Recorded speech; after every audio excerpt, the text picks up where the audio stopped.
Test.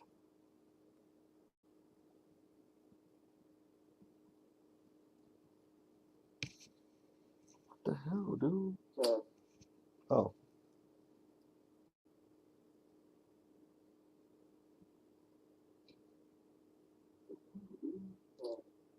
Oh.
Test. Test.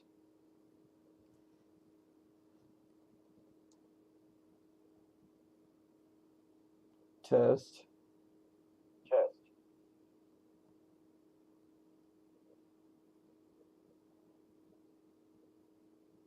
Test. Test. What's up, everybody? This is the Jedi. Test. Test. And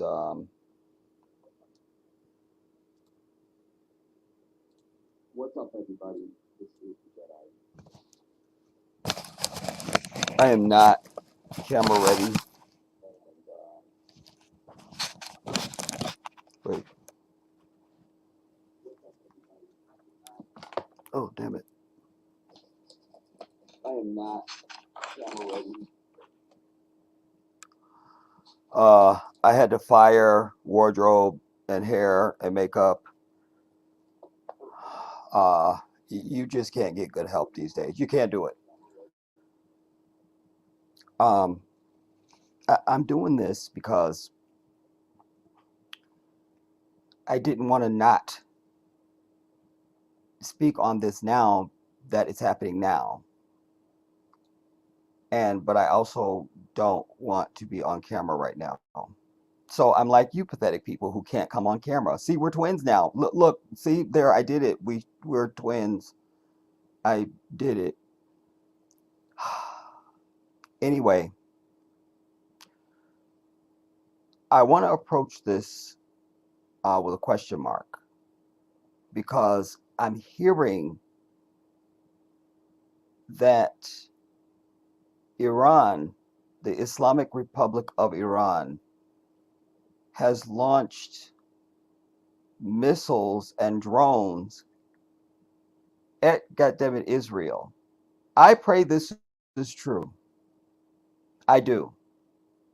Because since this false flag event that they staged on 7th October and claimed that all this brutality had happened, I have told you I'm living to see Israelis running like the roaches that they are, since they claim they're in such danger and Hamas is attacking and it's all, but we've not seen any sign of them being in any danger or of any threat. They're all chilling.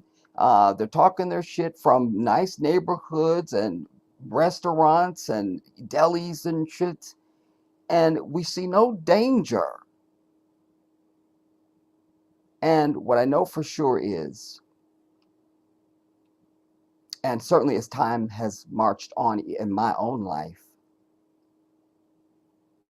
sometimes the only way for people to hear you or take you seriously or understand you or any of that is they got to feel exactly what you feel. I've always said the golden rule is do unto others as they do unto you, and they don't do the shit no more. I stand by that. I stand by it. First thing I want to show you is potentially, uh-oh, did I lose it? Is potentially them running like the roaches that they are. It's only like a 9 or 10 second video, which is disappointing, but I'll take what I can get at this point. Uh, let's switch over now. Let's present X. But here they are.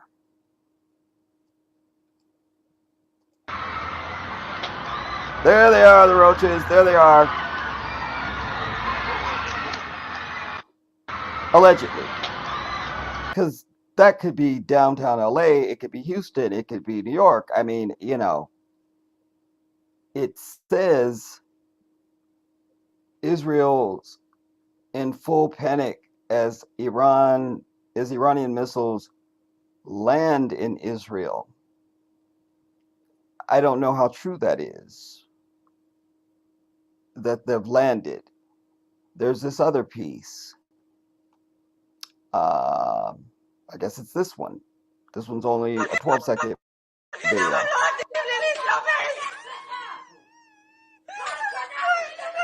But no.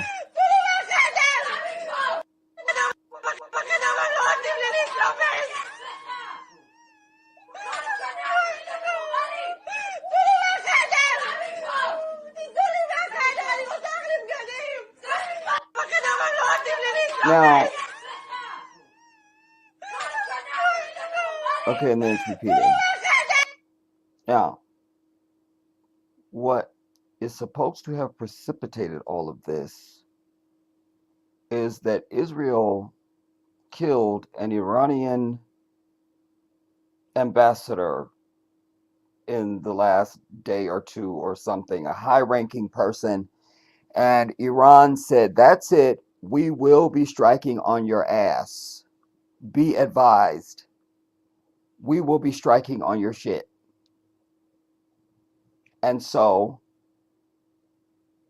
as it currently stands, and I've got a live CNN piece that I want to, or CBS News piece that I want to get us started with. And hopefully it's going to, because my understanding is that these drones or rockets are on their way. It's kind of a lame attack because like they know how long it's going to take for them to get there and all that. That's all fine, but I'm also wondering, could this be another Israeli lie? Could it be that Iran has said we're going to strike on your shit, but has not done it yet, and that now Israel is doing some preeminent strike, but claiming once again that they're the eternal victim of all humanity? You see what I'm saying? So let's be very careful. Let's be very careful. Let's be very, very, very careful.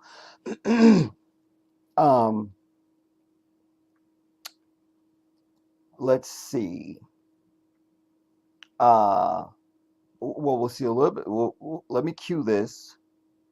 Then I want to come and see who's here and bitch you out for not coming on camera. And, you know, let's see now. And also, shame on everybody that was in the live last night that just went, what, everybody just went to sleep on me last night? Really? I mean, don't call me if snipers show up to your house. It's nothing I could do. It's above me now. You feel me? It's above me now. I wish I could help you. You feel me? It's above me. Let's see. What is the name of this? Iran. Let me see now. Wait.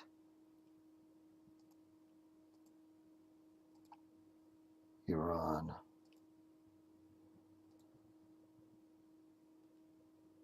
Okay. All right, let's hold that for a minute. Let me come see who I can bitch out and tell you why I don't appreciate you and why you are not in my will. Uh, so, but let's see, where is my glasses?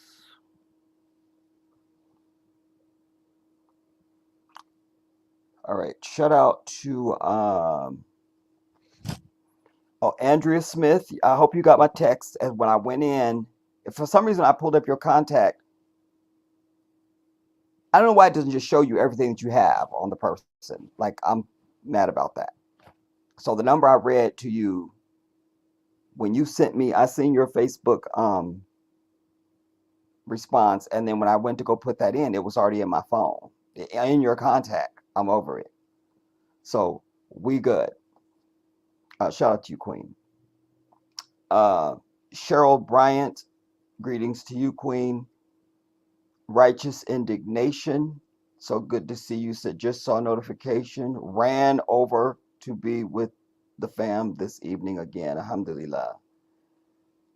Uh, big shout out to you, Righteous. Sweet D, shout out to you, Queen. Sharon Sutton. I feel like it's been a minute, Sharon, for some reason. Like your name isn't unfamiliar to me. It feels like it's been a minute or something. But shout out to you, Sharon. Lisa Weeb.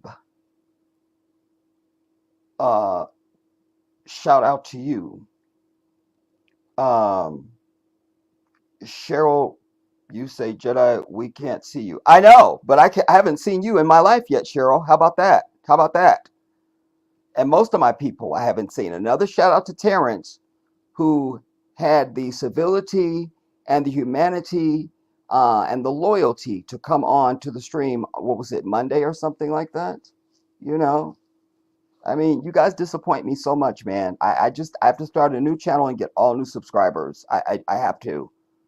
I'm the only channel that my people don't do anything that I ask them to do at all, and I'm really sick and tired of it. It really it grades on you, you know. It just wears you down. Um, Simply Sandra, a big shout out to you, Queen. Um, and inshallah, I pray Allah we will get a chance to speak tomorrow, San. I tried to clear my calendar for and just my schedule and stuff for to try and make some calls tomorrow. So fingers crossed, you know, just inshallah. Righteous, you say I was still in your live last night, Jedi.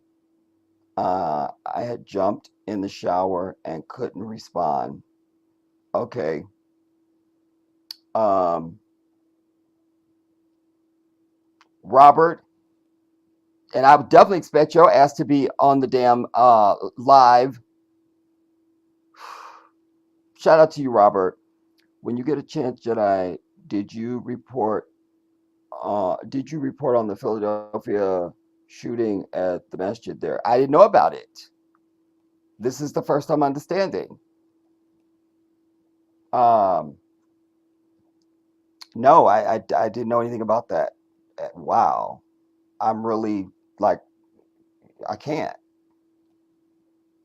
Righteous, you say I work at a retirement home on some weekends, and one of the little old ladies told me the news earlier. Okay.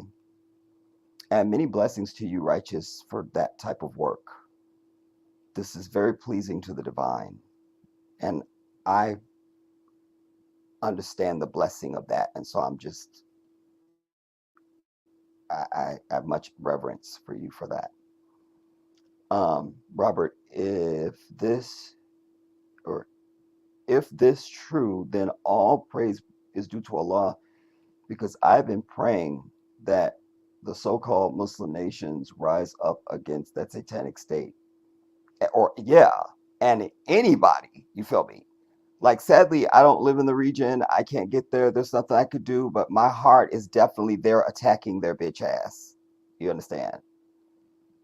Um, and I hope so. Like, I don't know what and then there's Joe Biden up there talking about again that their relationship with Israel is ironclad and all the shit. Like, it's so like this is Israel, everybody. This is. I've told you forever. All Israel is an annex to this fucking country. It's America in Northeast Africa. There's no difference.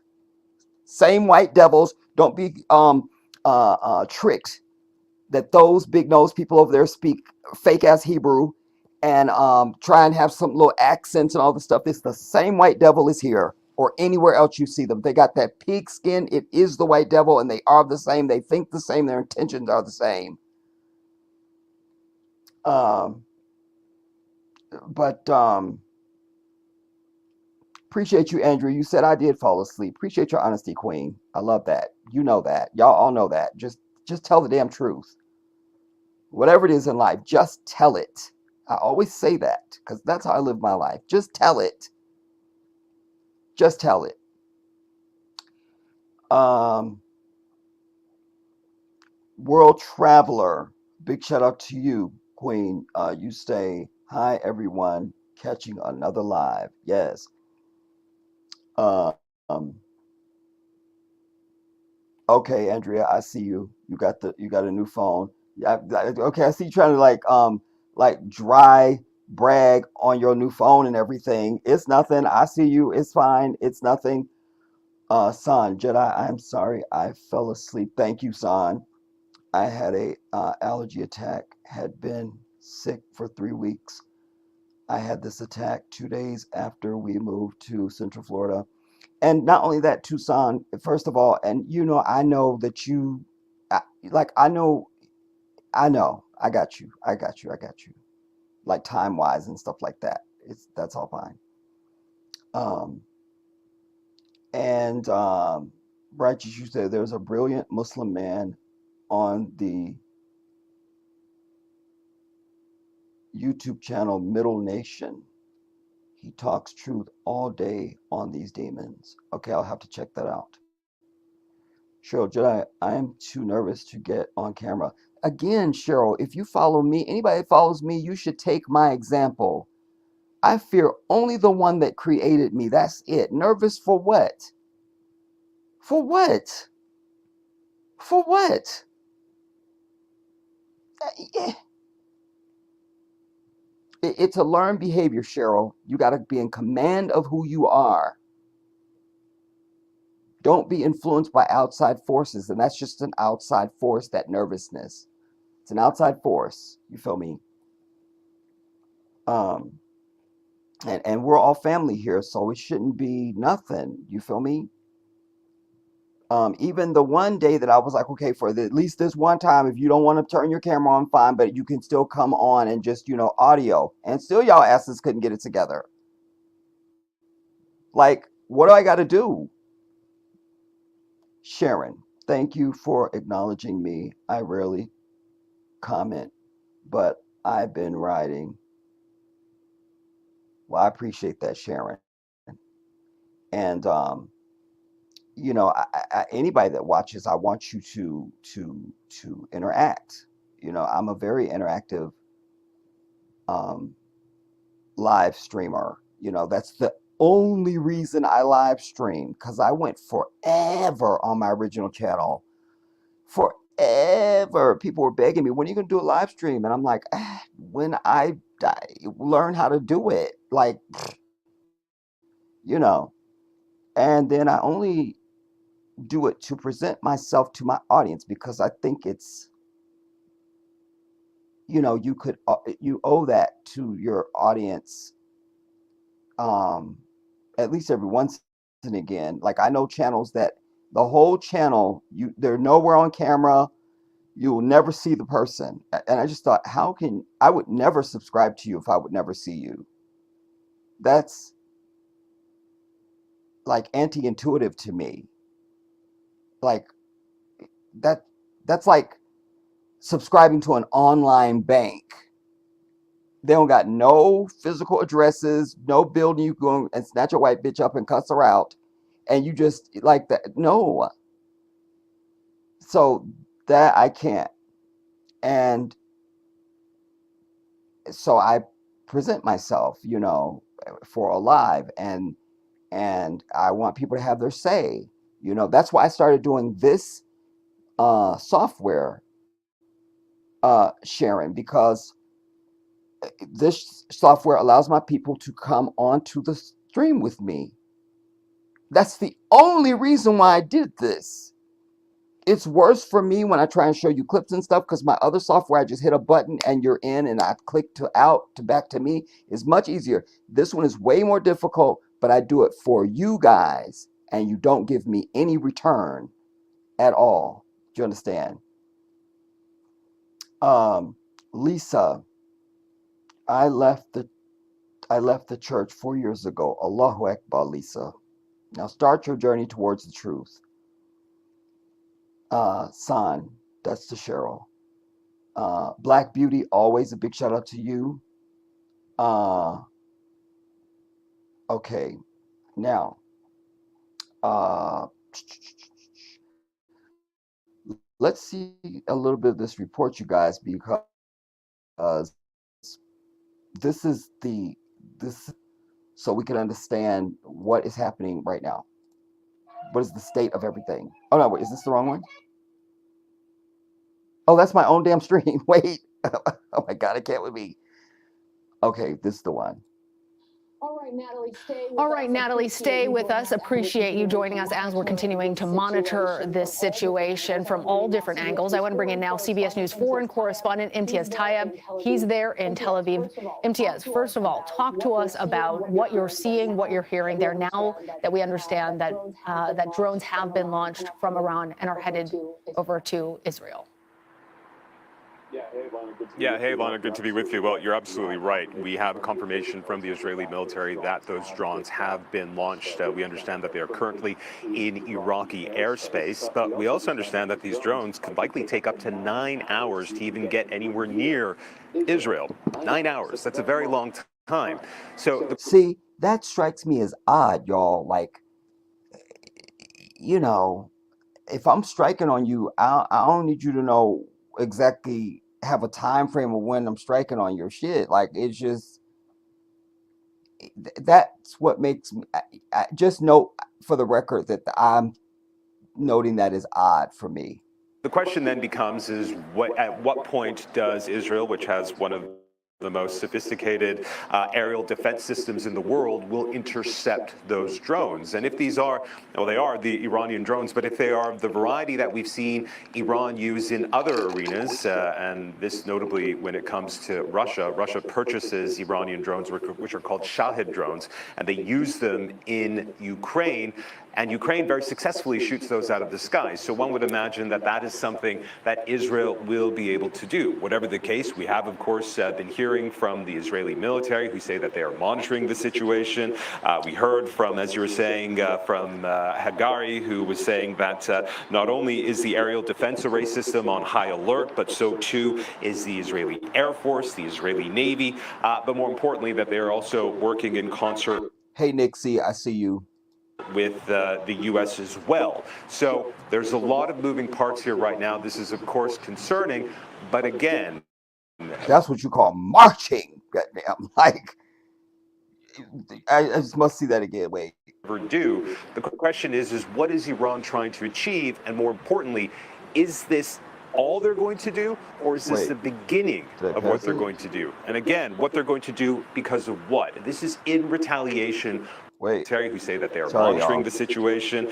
We heard from, as you were saying, from Hagari, who was saying that not only is the aerial defense array system on high alert, but so too is the Israeli Air Force, the Israeli Navy, but more importantly, that they are also working in concert with the U.S. as well. So there's a lot of moving parts here right now. This is, of course, concerning.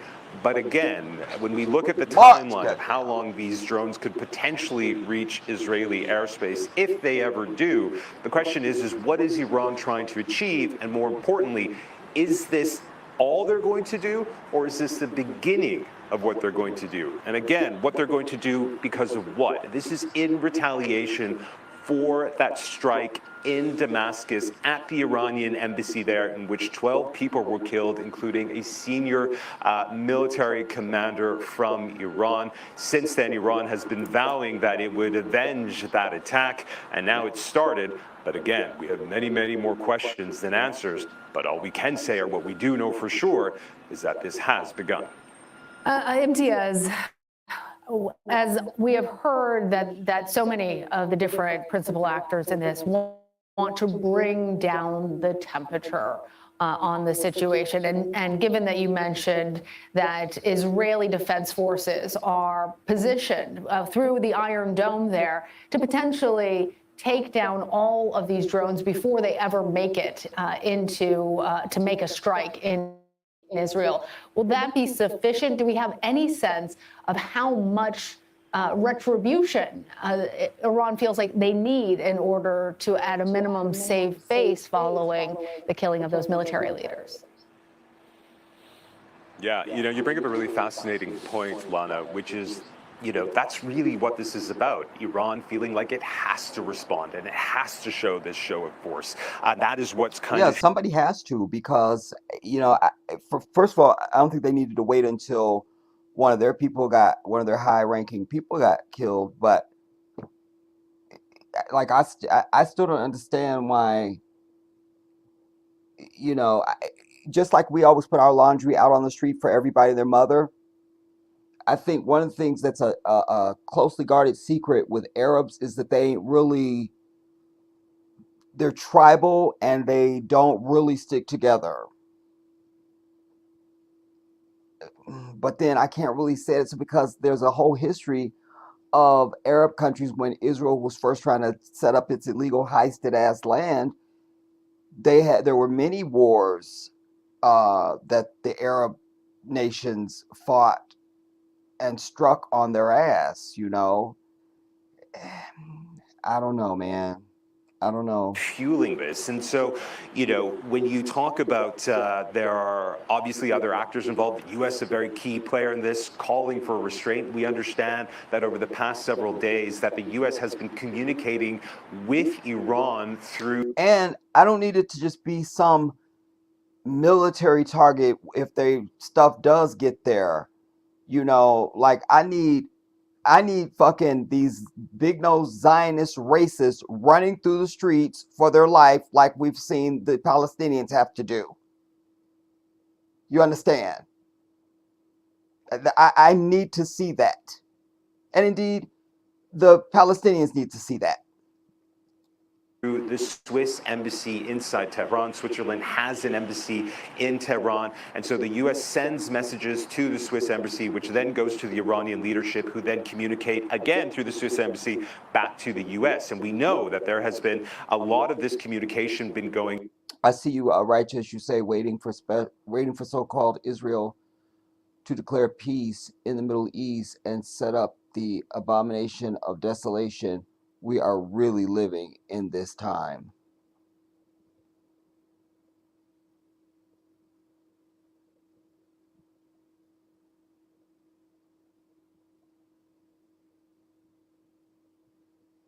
On,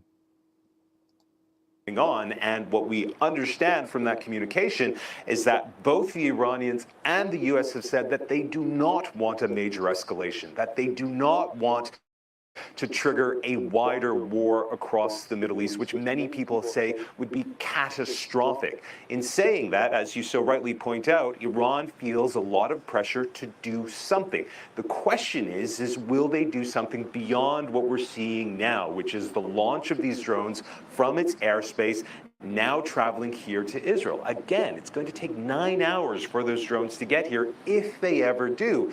And, you again raise a very important point. Is that enough for destroying an embassy, which Iranians have said was an attack on their sovereignty, because as we know, embassies are effectively sovereign soil for that specific nation. And if there's going to be anything more they're going to do in response to that. But again, because we know that Iran... And y'all ain't have no place closer where y'all could just launch the shit, you feel me? Like, I can't, man. I can't.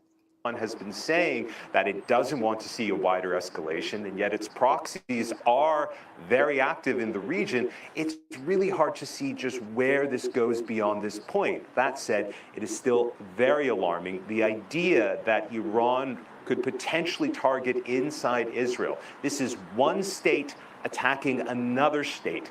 That would be very serious indeed, and is something that has not happened in a very long time, at least. Wait. You see how the truth trickles out, everybody? I always tell you, the truth and water are like the same to me. They find a crack and they goddamn it come through. Who heard it? Who heard it? Just hear it again. Inside Israel. This is one state attacking another state. That would be very serious indeed, and is something that has not happened in a very long time, at least in this context, and so it'd be very, very worrying indeed. Has not happened in a very long time. Well, really? Because we're supposed to be in the middle of a Israeli-Gaza war, which is supposed to be two states attacking. Oh, it's all Hamas, and we have to defend ourselves on the Israelis, and it's two states. But apparently it's not two states attacking each other. You see? We know that. That's why that went unchallenged. Because what's happening in Gaza is just white devil, big nose, stinking ass demonic people attacking Arabs. You see? That's all it is. We have to hear that again. Wait. Inside Israel. This is one state attacking another. Even he even did the body language and everything, so that if you were a dumbass, you would understand. You feel me? The idea that Iran could potentially target inside Israel. This is one state attacking another state. That would be very serious indeed, and is something that has not happened in a very long time, at least in this context, and so it'd be very, very worrying indeed. Imtiaz, for our viewers, you are there in Tel Aviv. It's about 10:30, I think, at night there at this point, so late in the evening. It's going to be several hours before those weapons actually make their way to Israel. What are you hearing there, given that especially they may land in early morning? This is the other thing that's concerning about this. If you know that this shit is on the way and it's going to take all these hours for it to travel there, show me now the defensive moves that you've put in place, the fighter jets that you've put up to launch in their direction to try and destroy them with, air-to-air missiles, before they even get to this land heist called Israel. There's something missing here. Like this whole, because when have we heard this ever? Where anybody has launched anything on anybody, they telling you, but they're not going to get here for at least another 9 hours. Like they're attacking us, but they could be on the way, but it's going to be like a little while and stuff. I can't. Something does not feel consistent to me. Do you understand what I'm telling you? I want to take a pause because there's something I want to show you that I was just struck by, and I want to share it with you. So it's in context. We're going to come back to this. This is a live event that we're watching there. Let's see. Present.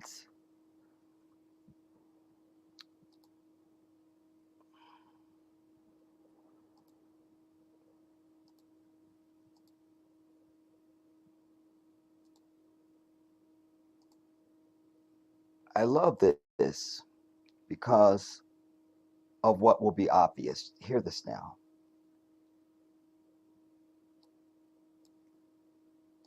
The fact that, like you tell, like we should applaud Israel for warning civilians before bombing them. Wow, dude, how amazing, how lovely. That's really sad.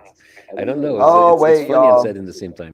Look, nobody can tell me, Jedi, it's echoing. Maybe you want to do something. No, no, that's fine. No, it's fine. It's fine. Wait, let me try something. Uh,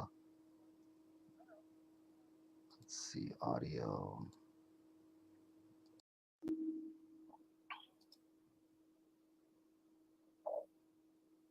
All right, let me try. Don't you think? It's like the fact that they lie. I mean, the fact that like when Israel said like Hamas has the fact that like you tell like we should upload Israel.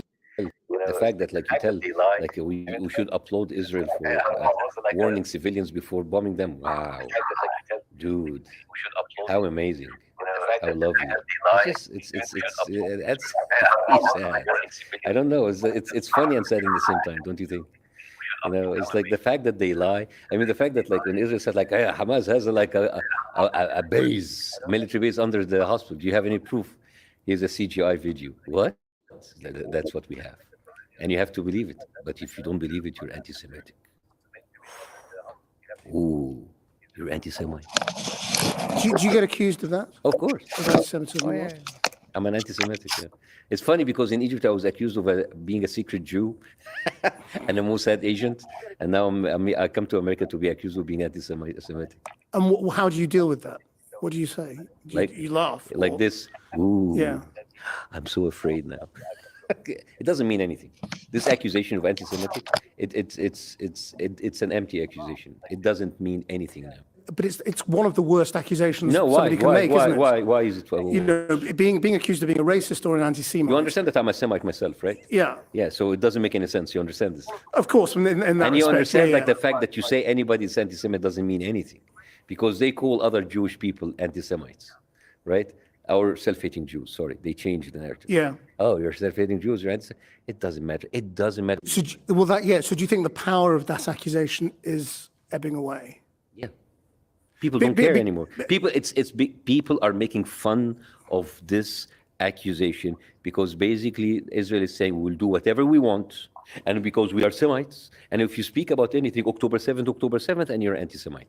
It's just, you see, the narrative, it's become so tired and so exhausting and just devoid of anything, of meaning. Well, what do you think about the flip side of that, which is when people accuse Israel of a Holocaust or a genocide, or and they turn those words back on Israel and say, well, look at what you're doing, when obviously the numbers do not compare.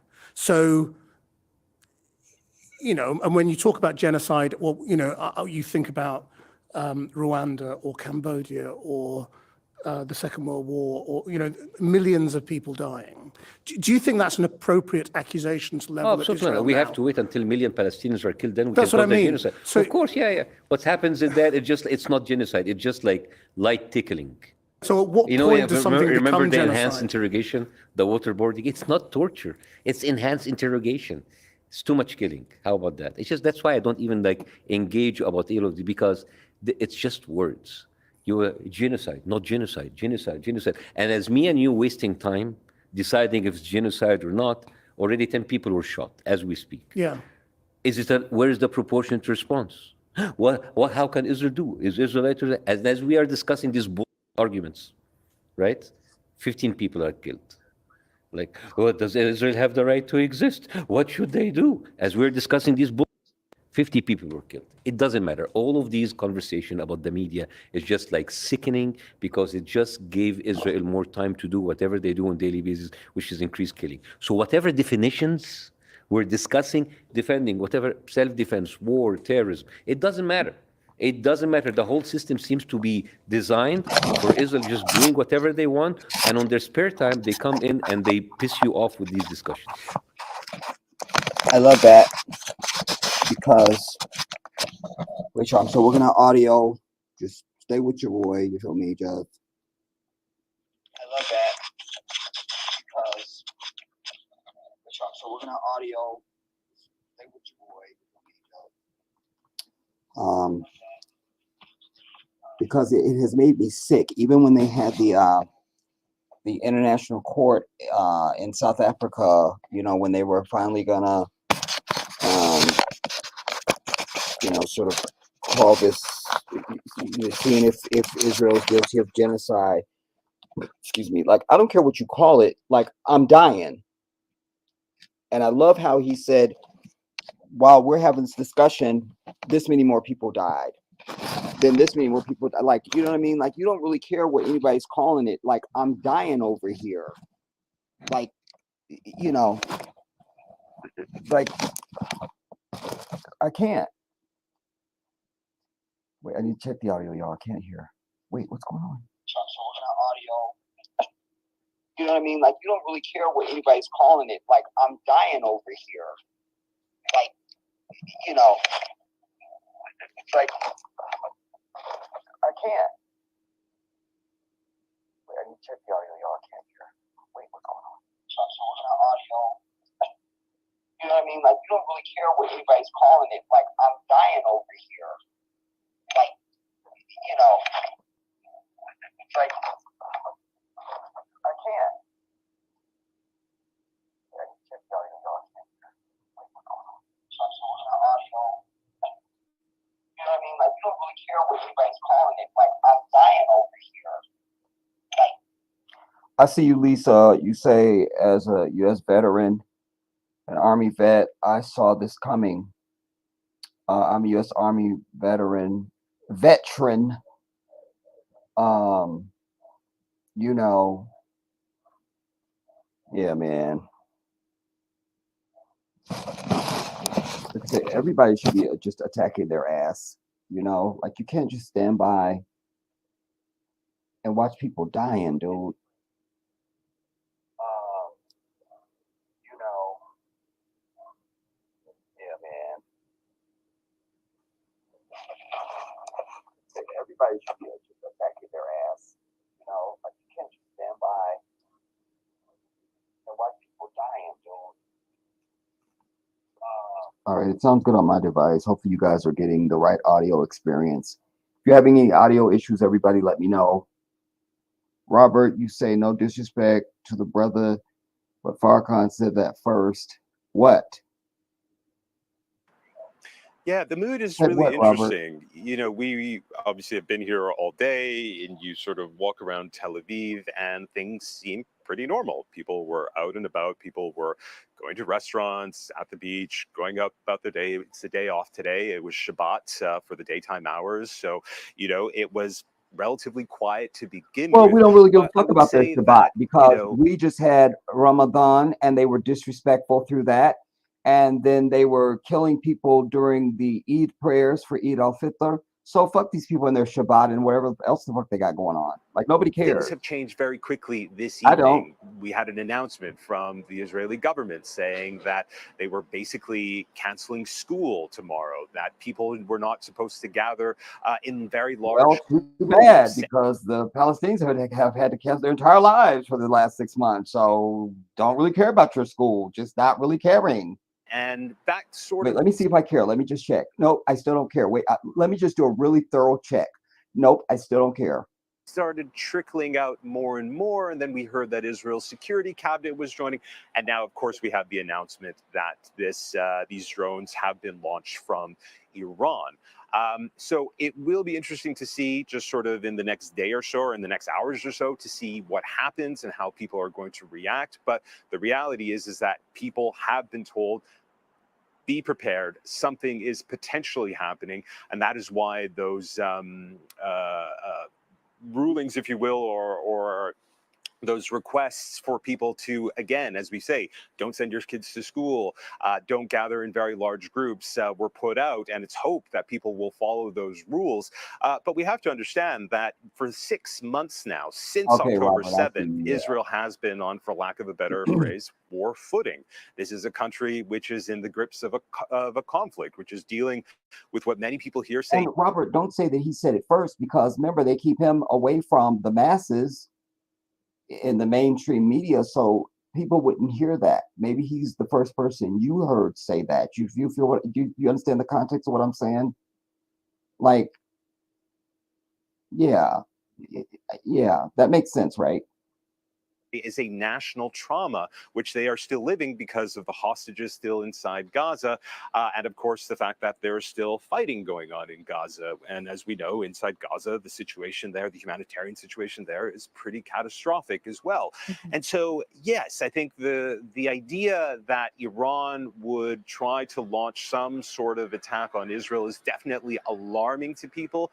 But again, people we've been speaking to have a lot of faith in, as you say, the Iron Dome. They have a lot of faith in Israel's defense systems. They have a lot of faith in the Israeli military, even though part of that was shaken after October 7th. And there's a lot of criticisms of the Israeli military for not responding more quickly to that. Still, I think, again, because we're at this point seeing drones being launched from Iran, it's going to take many hours for there to get them. I don't get the sense of any sort of national panic or hysteria. But again, it's obviously very concerning for the president. It's very concerning for the Israeli leadership. And that is why he said, I don't get any sense of any national panic, but why did I see people running like roaches a moment ago? Not understanding of any sort of national panic or hysteria. But again, it's obviously very concerning for the president. It's very concerning for the Israeli leadership. And that is why at this moment, so many high profile and so many high level interactions are happening at this stage to figure out not only what's happening, but what could potentially happen next. All right, Imtiaz, we will continue to check in with you. For now, please be safe. I want to bring in now CBS News intelligence and national security reporter Olivia Gazis from our Washington bureau. Olivia, we have been on standby for this. We knew that it might be happening. Even President Biden, you're looking at live images right now, has determined that he needed to come back to the White House. This is his helicopter at Joint Base Andrews. The president is on his way to the security room. Now, this is him trying to look strong. You feel me? Go back now with me, everybody. Remember, back in 2008, after Obama had become the nominee and he was running against John McCain. And remember, John McCain was suspending his campaign to go back to Washington to work on the economic crisis because he wanted to look strong. And your old patched up ass was not needed. It didn't work. Obama won. So what are we talking about? Why are you here? Meet with his national security team and try and assess the situation, as we now know that there are several drones making their way from Iran to Israel and will be making their way there in the next couple of hours. So, Olivia, talk to us about how U.S. and Israeli officials have been preparing for this attack. Sure, Lana. Well, as you've been discussing, this was a very telegraphed response. We have effectively known since April 1st, that Damascus strike, that this was coming. And that's why you've seen this torrent of public messaging and diplomatic efforts vis-a-vis Iran. The U.S. has been remarkably transparent about what it's been seeing, what it's been hearing, and the kinds of messages that it's been delivering and receiving from Iran in the run-up to this action. The Israelis similarly have been telegraphing their level of preparedness and what preparatory steps they're taking in order to respond when they need to respond. Likewise, you've seen dozens of Western governments pick up the phone and call the foreign minister in Tehran to urge restraint, to urge caution, and to prevent this conflict from escalating regionally. You've seen, by the way, the Iranians take those calls. They feel like they're a player, and they have been effectively telegraphing and calibrating their response. All of this has been designed, of course, in order to shape Iranian behavior. And I think that you are seeing that. It is very early, as we've been saying. We do not know what else is to come. But this does not initially appear to be a worst-case scenario. As we've been discussing. Now, you see up here in this upper left-hand corner, it says Joint Base Andrews.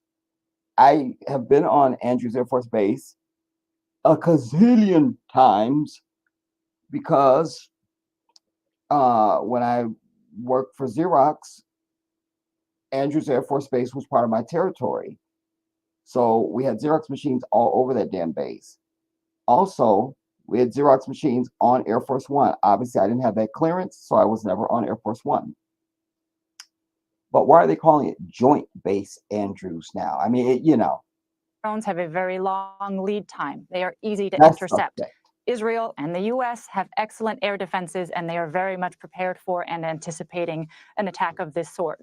We always expected that the Iranians would do something visible, that they would target something with an Israeli government nexus.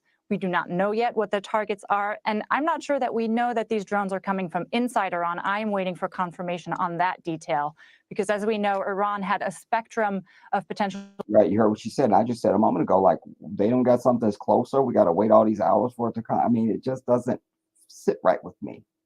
Behaviors to reach for here. They could have launched things from inside of Iran. They could have enlisted its proxies. They could be reaching for targets inside. This is going to be really ugly. I hope so, Lisa. Because it's not just about Israel for me. It's about white aggression in general. From before any of us were even a sperm seed. Like, white people need to have their ass set on fire by somebody everywhere and anywhere. They're too used to aggressing on humanity and there be no consequence, whether it's just a Karen, you know, in your neighborhood, or if it's at the international level of countries and, you know, military shit, striking and aggressing. White people need to be victims finally, the way they are victimizing the rest of humanity.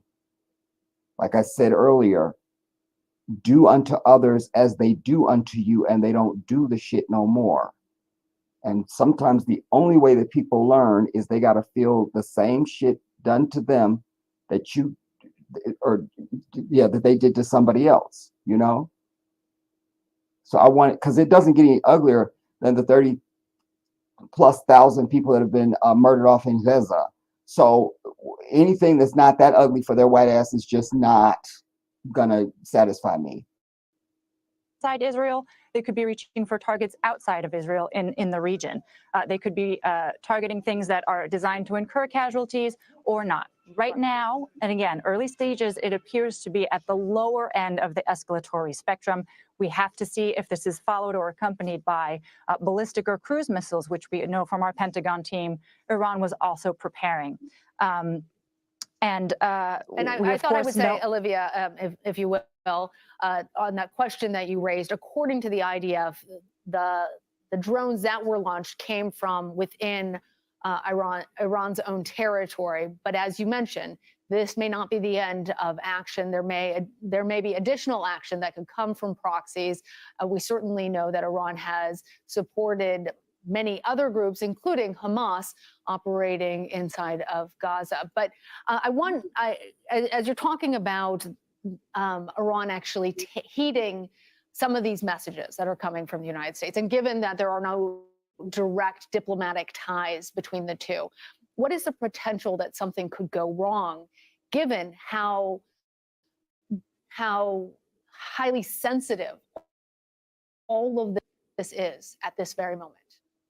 Absolutely. And Lana, on that point, I would say if it is indeed the case that these drones were launched from inside Iran, that is significant. Iran and Israel, despite all of their animosity over the years, have never, as far as I'm aware, and I spoke with officials about this today, directly exchanged strikes from inside their territory. So that is a significant development if it is in fact confirmed. Right. And that's from the IDF spokesperson, but CBS has not independently confirmed that additionally. Oh, the shade. I love right, that. so, I love that. I love that. It's subtle, but it's important, everybody.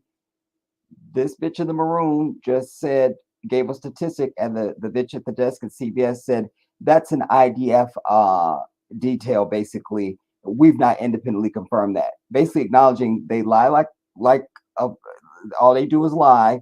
So just because they said it doesn't mean it's gospel. That's what the translation is. Let's hear that exchange again. That's very important. It's very significant. Right. And that's from the IDF's ties between the two.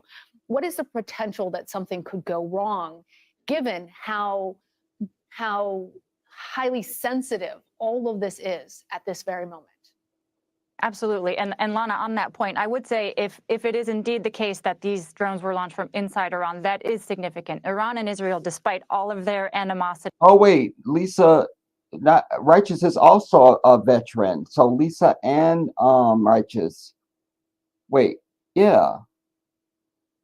Over the years have never, as far as I'm aware, and I spoke with officials about this today, directly exchanged strikes from inside their territory. So that is a significant development if it is in fact confirmed. Right, That and that's from the IDF spokesperson, but CBS has not independently confirmed that. But CBS has not independently confirmed that. So basically, take that shit down the street because we just can't right here. Additionally. Understood, but right You see a little grin? I understood. Like she's found out because she thought that was just going to fly, and it didn't. If it is indeed the case that these drones were launched from inside Iran, that is significant. Iran and Israel, despite all of their animosity over the years, have never, as far as I'm aware, and I spoke with officials about this today, directly exchanged strikes from inside their territory. So that is a significant development if it is in fact confirmed. Right, that and that's from the IDF spokesperson, but CBS has not independently Watch the grin. confirmed that additionally. Understood, but Iran has often reached for its proxies in order to maintain that veneer of deniability that it wasn't directly involved. If it's decided to drop that veneer. But Israel's never had a veneer that they weren't directly involved. Even as recently as the what they're calling the flower massacre, where one of the trucks got in finally with the aid, and the people were trying to get to the trucks, and they started just sniping off fucking people. You know, but everything that's happened, they always go, well, we didn't do anything. We don't know. We'll have to investigate. Don't give me veneers, whore. Don't do it. Right, and that's from the IDF spokesperson, but CBS has not independently confirmed that additionally. Understood, but Iran has often reached for its proxies in order to maintain that veneer of deniability that it wasn't directly involved. If it's decided to drop that veneer. Just like Israel reaches for the lie that Hamas did everything. And that, I think, is notable, even if we don't know, again, what else is to come and whether this is the extent of it. I think that U.S. involvement here has been telegraphed. The Iranians know. See, she's a Zionist shield. She's still trying to get the last word. That the U.S. is prepared to respond defensively and therefore are unlikely to sort of respond to defensive responses. But of course, as you mentioned, there's a lot of room for miscalculation. There's a lot of room for emotions to intervene. There's a lot of room for political calculus. There are, of course, a lot of questions about who has an interest in this war spreading and who doesn't. The U.S. has Israel, the shit stain, and the U.S. has very clearly made its case that it is in nobody's interest for this to expand into a regional conflagration. I think the Iranians have long made the calculus. I spoke to lots of senior foreign intelligence officials who have handled Iranian portfolios who've said that the supreme leader in Iran is known to be risk averse. Right now, at a moment where Iran sort of feels confident, feels like things are in the region are going in its favor, that Israel. And think about this, everybody. I would say, watch what's in front of you. This bitch is up here with Clairol hair, you know, her little delicate little jewelry and shit. This bitch has never worn a uniform. She's probably never smelled even gunpowder. These are the people that are up always telling you the shit. One of the documentaries I had you watch a while back, and it had to do with Israel and a bunch of shit. And one of the things I pointed out was that Anwar Sadat, who was the Egyptian president, there he was in full military regalia on the battlefield in one of the little covered tents, like going over strategy and pointing out stuff and actively involved. Like, that's a commander in chief. You understand what I'm telling you? This is a corporate bitch. She never even chipped a nail. Do you understand? Her latte has never been the wrong temperature, for God's sake. But this is who they have up telling you what's going on and who's bad and what I'm expecting to see is such and such. And you don't know anything. Is sort of becoming more of a pariah, or at least more isolated. Why would they sort of alter their risk calculus to be more risk prone rather than risk averse? Again, and that's based on, the analysts who have looked at the supreme leader's behavior over the years. So it would be an interesting choice. It would be a notable choice if this became meaningfully escalatory. But again, we do not know whether this is the extent of it and what the nature of the response from Israel is going to be. Very interesting points, Olivia. Especially, we do know that that Iran's supreme leader has pledged that retribution. Remind our viewers Look, they're about using like Chanel or Vera Wang. What we know is such and such. Like she's the expert. Again, this bitch has never even, burnt a steak. Do you understand what I'm telling you? out the attack in Syria, about the military leaders who were killed in that, and why Iran is taking it so seriously, and why they believe that Israel was responsible, though Israel has not claimed responsibility. Sure. Israel hasn't claimed responsibility, and the U.S. has, as far as I'm aware, not yet confirmed that it was, in fact, a diplomatic facility that was targeted, although indications are that it was. This was a high-value target, according to the Israelis, a top general within the IRGC, arguably somebody they saw as more effective on the battlefield than, for example, the Quds Force commander. They saw an opportunity, and they sought it out. I am told that, generally speaking, the Mossad is tasked with sort of doing a risk calculus before such strikes.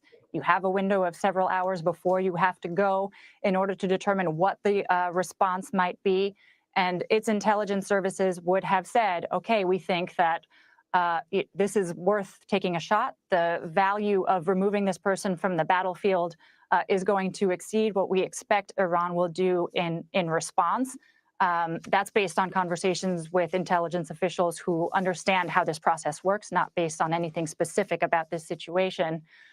But you also know that And will Israel use this to strike on the Palestinians in Rafah and claim that it was an Iranian drone strike, that they didn't reach their targets and they just happened to strike in Rafah, where the Palestinians are huddled, like, man, subhanAllah. Robert, you say Minister Farrakhan told us this 25th February that there are armies and militaries of other countries that area right now. Proofread, Robert, that are ready for war for the sake of the Palestinians. Well, I pray Allah that's the truth, man. I mean, we've seen some positioning, but we've not. Like, I need to see strikes. You understand? Lisa, you're saying we both in the U.S. Army. You say Jesus said in Luke chapter 21, the 20th verse, and when ye shall see Jerusalem compassed with armies, then know that the dissolution thereof is nigh. This is it. Melanin 100, big shout out to you. You say Shalom King. Yesterday's live stream was Chef's Kiss.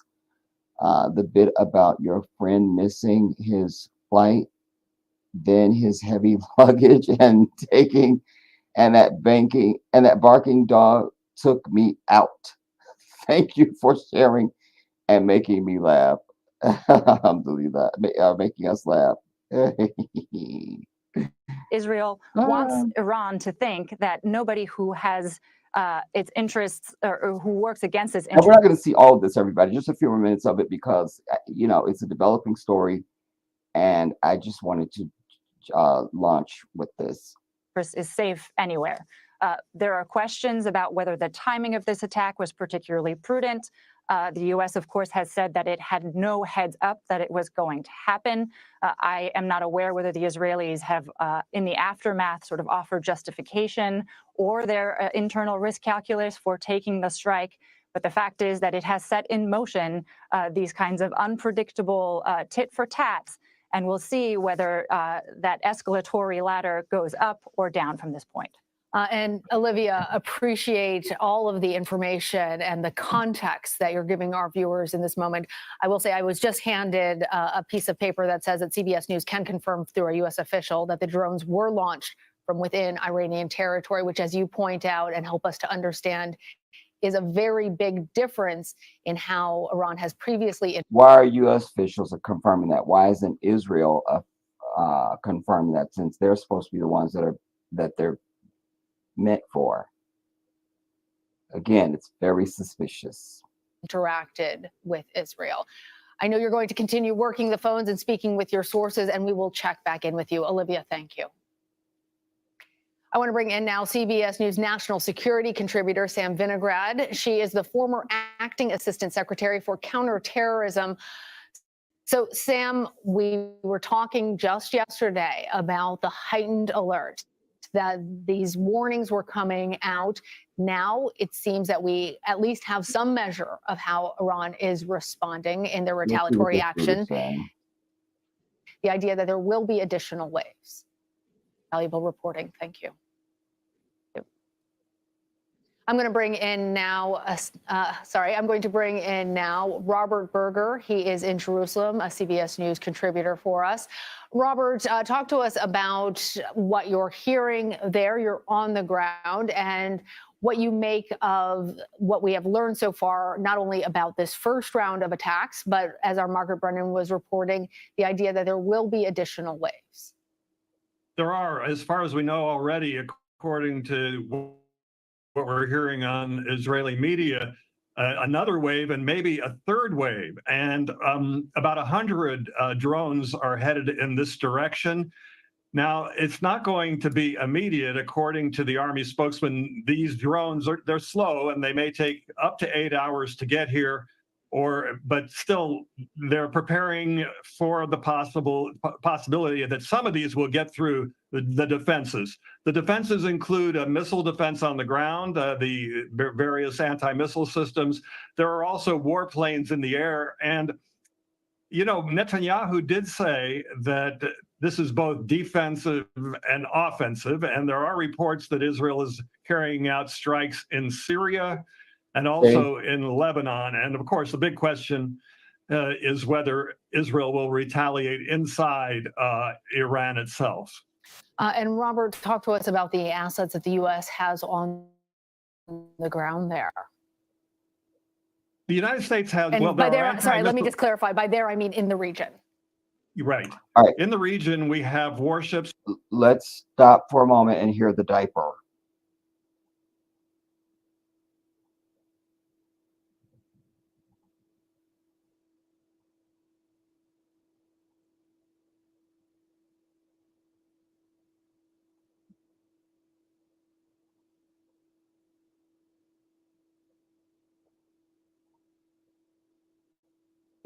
Moment. Right now. Mr. President, to Iran in this moment. Mr. President, to Iran in this moment. Don't.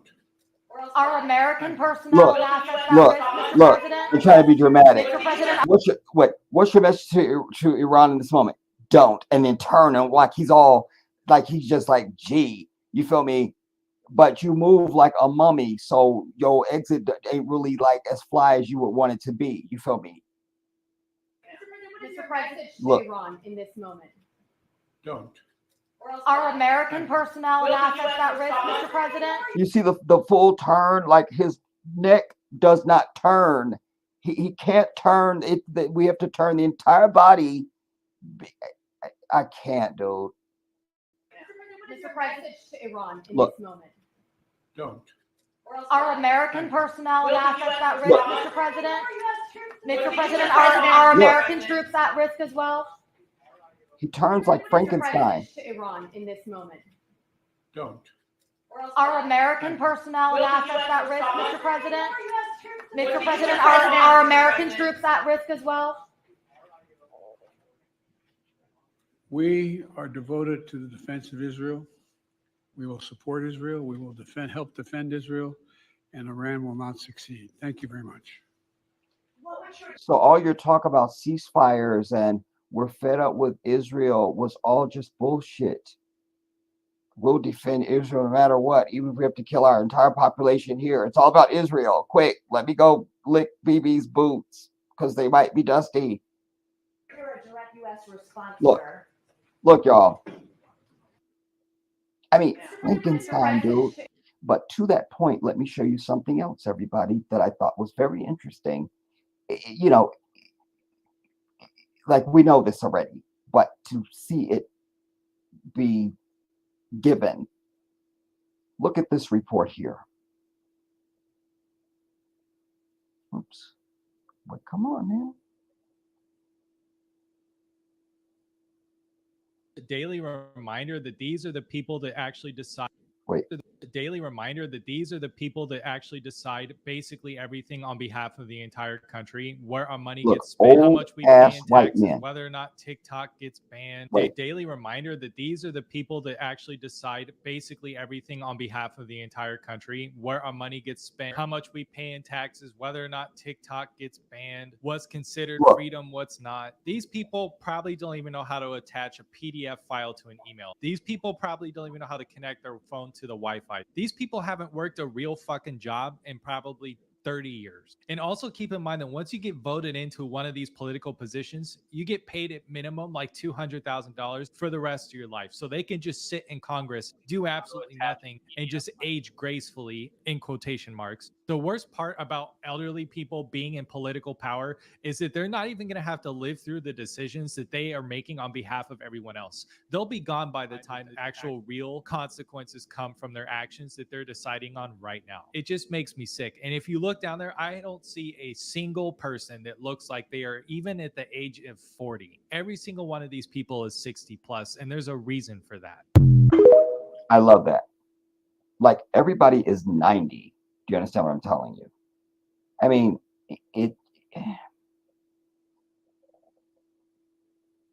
we got no young leadership happening. You know, everybody is a mummy and a fossil and a relic. You know, it's very telling. It's very telling. A little more of this. We have a U.S. The Eisenhower Carrier Group, which is in the Red Sea. That includes both offensive and defensive capabilities, anti-missile, anti-drone capabilities.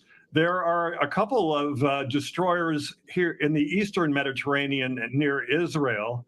And also there are Patriot missile, anti-missile batteries and other anti-missile systems deployed across the region, I believe in Jordan and other places that could also help intercept these incoming drones. And Robert, we were speaking earlier with Imtiaz. He was in Tel Aviv about the reaction there. Obviously, it is pretty late at night where you are there in Jerusalem. But what are you hearing in terms of how people are responding now and how people were preparing for these likely reprisals? Well, people are going home. A couple of hours ago, you know, they were interviewing people in Tel Aviv and everybody was happy and drinking and having a good time. But now, once the army came out with the... Because they're under no threat. But they claim Israel has defended itself, and it's all about October 7th. These people have not had any fucking terror or danger, and that's what we need. Them running for their fucking lives. Restrictions such as schools will be closed and that kind of thing. Now everybody's concerned. The airport here, the international airport, is due to close down and within the hour. So obviously this is a very dangerous situation. People are going home, and I think people are calm but concerned. And also, it's expected that these will hit military targets and not civilian targets, these drones. So I think it's calm, but everyone is obviously very concerned. Thank you, Robert. I also want to just note for our viewers that in Israel, it is a regular school day on Sunday. That's something that's different from here in the United States, so might not have computed necessarily. Robert, I just want to ask you, though, about the politics that are something that Margaret and I were discussing. Benjamin Netanyahu, the prime minister there, vowing to take appropriate response. Any sense of what that might entail? Yeah, Israel will have to, I believe, retaliate inside Iranian territory. You can't have an attack like this to there. And what I always tell you, when they tell you something could possibly happen, these white devils, it's already done, everybody. They've been looking for decades to have a reason to go to war with Iran. They've been looking for it. They've been looking for it. Israel may have to strike inside Iran, you know. To take appropriate response. Any sense of what that might entail? Yeah, Israel will have to, I believe, retaliate inside Iranian territory. You can't have an attack like this from Iran and not have Israel respond. The question is, what is Israel going to do? How far will it carry its response? You know, one possibility, which is what the Israelis have been threatening to do for a long time, is to try and take out Iran's nuclear facilities. And then you would have really a major war on your hands, or they could try and perhaps limit it and close this war down in a few days. But no, this is a game changer. We've never seen Iran fire directly from its own territory. It's always used its proxies like Hezbollah in Lebanon and the Houthis in Yemen. So I expect we're going to see severe Israeli retaliation inside Iran. Very interesting. We appreciate all of the insight that you're providing. As we understand it, officials in Jordan have also declared a state of emergency as Iran's attack on Israel is now making its way across the Middle East. Local media reports that the nation closed its airspace to incoming, outgoing, and transit flights. We're going to bring back in CBS News foreign correspondent Imtiaz Tayeb. He's there in Tel Aviv. Imtiaz, I want to talk to you now about the timing. Okay, before we go to him, I want to bring something else. You know, because I wish to God I was famous or something so that I could be on something and they could ask me, do you condemn Hamas? And I could say, fuck no. You feel me? Because that's the answer that needs to be proclaimed by someone with a spine. And this comes very, very close to that. You know, like I just about get my life from it a little bit. See this.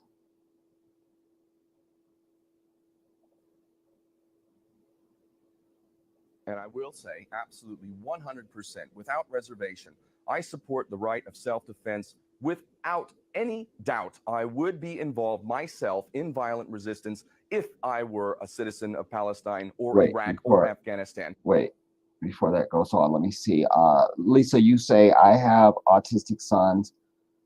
My kids, one nonverbal, one talks too much. Mamie, big shout out to you. And good evening. And I will say, absolutely 100%, without reservation, I support the right of self-defense without any doubt. I would be involved myself in violent resistance if I were a citizen of Palestine or Iraq or Afghanistan. That's what I'm saying. Like, I would be striking on their ass. I would be striking on their shit, period. Self in violent resistance if I were a citizen of Palestine or Iraq or Afghanistan. And if I were a citizen of the United States or Britain and someone from halfway around the world came into my country and started stealing my land and killing my family, guess what? I would defend my country as well. So I absolutely 100% defend the right of self-defense, and I will never shy away from that. I will not join the long list of embarrassments who condemn terrorism while forgetting to acknowledge that the biggest terrorist on the planet is the United States government. Hamas doesn't recognize the right of Israel to exist. You know what that sounds like to me? That sounds like the African National Congress and Nelson Mandela refusing to accept apartheid and recognize apartheid. I say that Israel, if it wants to be a genuine partner in any kind of peace, needs to destroy its whole ideology of Zionism. Zionism that makes other people goyim, who do not deserve to be in the Holy Land. That's the real problem. If Israel will embrace every people, including Palestinians, equally, human rights respected across the board, then I would challenge Hamas to change its charter and say we will acknowledge Israel. But until that time, I see no difference between Nelson Mandela and Hamas in refusing to accept apartheid or the Zionist Israeli state. Amen. Amen. Amen. That's the shit you need, man. Need more people on the earth to just fucking tell it. Tell it. Tell it. Stop with, you don't want to step on toes, or you could lose your job, or you trying to be diplomatically sensitive, and fuck all of that. That has no place and is not worthy of any consideration at all. None whatever. None. None at all.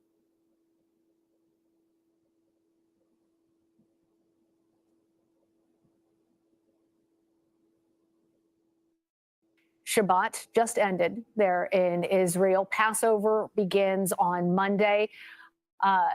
For Muslims, the Ramadan just ended on Friday. It seems like there was this one opportunity that that Iran potentially had to undertake these attacks without falling on a holy day for either Jews or Muslims.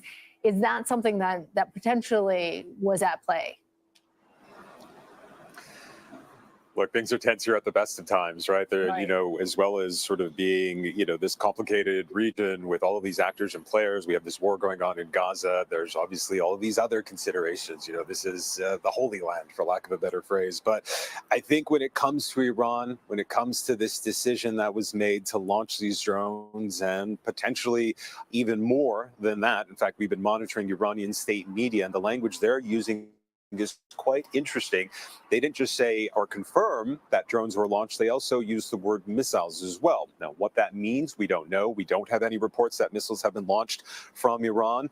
But if that is part of the longer strategy as this night progresses, it could be potentially very concerning. But to answer your broader question, look, it's very clear that after that embassy attack in Damascus, and this is U.S. Government confirming that when Israel targeted the Iranian embassy in Damascus, and you see those images, that building was completely destroyed.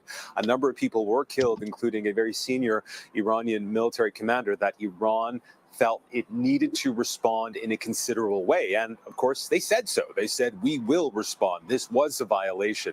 And now we have these drones that are on their way. And I just want to read to you very quickly a statement we've just received from the Israeli military, from the Israeli military spokesman Rear Admiral Daniel Hagari. He said, and again, I'm quoting here, Iran has launched a direct attack from Iranian soil towards the state of Israel. We're closely monitoring, and again, I'm quoting here, Iranian killer drones that are en route to Israel sent by Iran. This is a severe and dangerous escalation. Richard Hart, big shout out to you. You said it's a shame that guy turned out to be a huge scammer, but he spoke the truth. Oh, you've got background on him. Our defensive and offensive capabilities are at the highest level of readiness, again, ahead of this large-scale attack from Iran.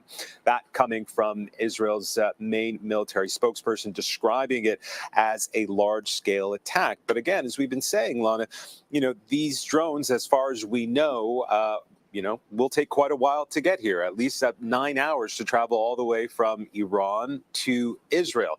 And as we've been hearing from Margaret and from others, it's very likely that the U.S. could intercept those. We've also been hearing that the Jordanians have suggested that they may intercept those drones. And that's because beyond Israel, there are actors in this region, including the U.S. The Jordanians may intercept the drones? Nah. We don't need no interceptions.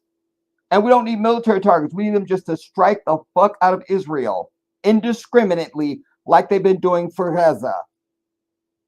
Of course, Jordan, which neighbors Israel, who do not want to see a wider escalation spread across this region. It is deeply concerning to them.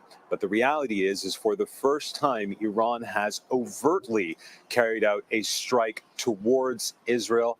That in itself is extremely significant.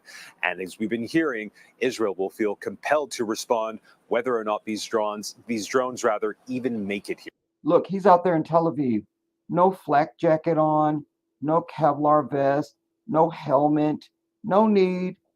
Nothing happening. I need danger and fucking terror for these bitches. Here, Lana. As we're talking about the necessity of response for foreign governments, I'm reminded of the January drone strike that killed American personnel. Those were also. And is this a whole nother just setup to try and sap up some kind of, maybe there could be some sympathy left for Israel? Like, I'm not believing none of this shit until I see fucking bodies being carried through the fucking streets of goddamn it Israel. Iranian drones. Remind us, just in terms of context, Imtiaz, about some of the major things that happened between October 7th and today that led us to this point. Yeah, look, we have this awful war unfolding in Gaza. We have over 30,000 people killed. We don't have a war in Gaza. We don't have a war. We have a fucking genocide happening, an attack, a one-sided attack. Majority of them women and children, and it is horrendous. We've had the October 7th attacks in which 1,200 Israelis were killed. We've had so much pain in that very specific sphere. But if you widen the aperture, we've seen regionally the region really become shaped by this. To the north, you have Israel's border with Lebanon, in which almost daily they've been trading fire with Hezbollah, which of course is very much aligned with Iran, backed by Iran. We've also had the Houthis in Yemen who have been targeting shipping vessels in the Red Sea. Are you ready? In fact, just today, doing a ship we understand is owned by an Israeli billionaire. Wait, here I come. We've had other strikes on U.S. forces, as you rightly point out, across the region. What's up, Lisa? Didn't see this coming. In the words of Wendy Williams, how you doing? I'm sorry, What'd you say? did not see this coming. I saw it coming a long time ago. I said, you know, World War III, it's here. It's just here. World War III is here. I'm just sitting there going, okay. You know, God, you don't see it. All right? This is that's it. It's here. I mean, I got Frank White, who's World War II vet, that told me how the war starts. And he's white, no disrespect. And I'm like, yeah, I'm seeing it. I'm like, but you know what, Lisa? It's like, you know, I don't know. I feel like, what does World War mean? Because nobody else is doing any aggressing or striking. You know what I mean? Nobody in Africa is attacking anybody. You know, like no, only white nations. Like I bring this almost rhetorically, really, because you know,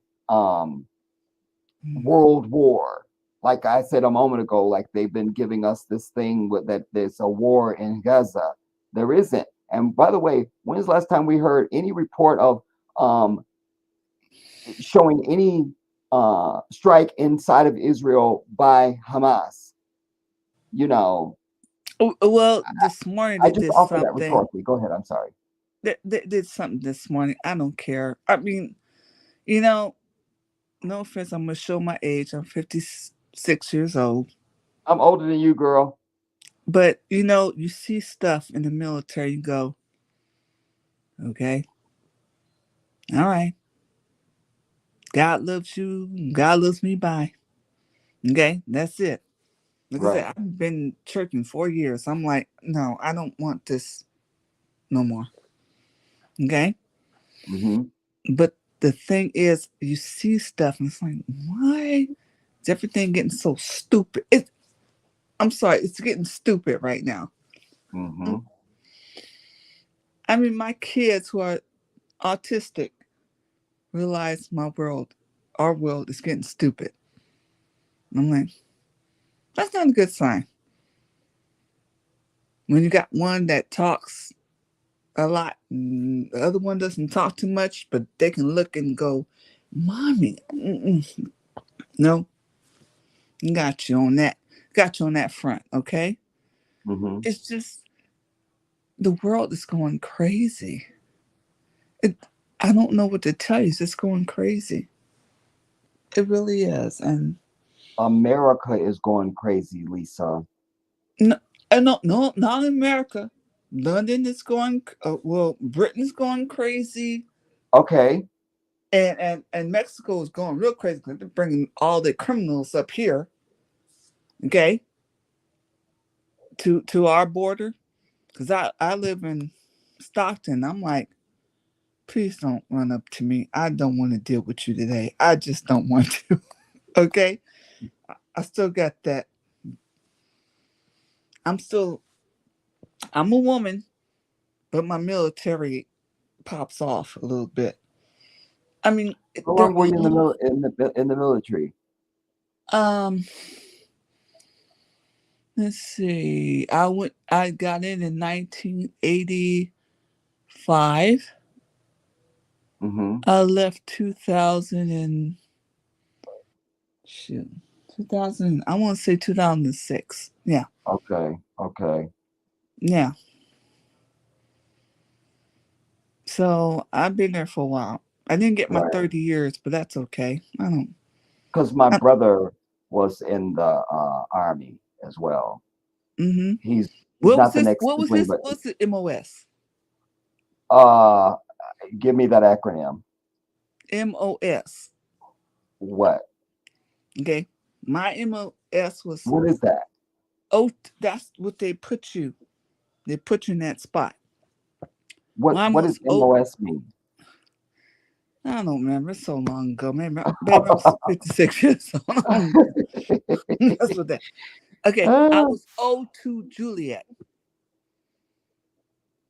What's that mean? A clarinet player. Oh yeah, you're a woodwind. Mm-hmm. Let me find out, girl. You know I was first chair French horn. Oh, you were brass. Okay. Yes, the French horn, baby. Work this out. Y'all sit right in front of us in orchestra. And when we march, well, it depends on how the director wants to set up the band when we march. Do me a favor. Have you ever? I'm sorry, I do not like bagpipes because we had 91st Division bagpipes, and it's like, really, do I have to? Oh, to this day, me and bagpipes don't work out. I said, you play a bagpipe in my funeral, I'm something's gonna come get you. You're gonna get out the casket and start stabbing people. I might do that. I'm sorry. I just had a problem with bagpipes. Yeah, I never I respect it because I understand how they work and stuff like that. It's a fascinating instrument, but I've never liked it. I join you on that, Lisa. It's not. No, I'm good. I'm gonna tell you a cute story. I brought a bagpipe home when I was living in San Francisco with my mother, and I decided to try to play it at Lakeview. This is in San Francisco, Lakeview, Ocean Avenue, Lakeview. A preacher came out of his church and said, "Baby," he said, "No," he said, "You can't do that. No, don't play that. That's like no, you can't play that." I said, he said, "Cows dying in the pasture." I said, okay. I was going to do it in my house. One mother looked at that and she said, no. Like, nah.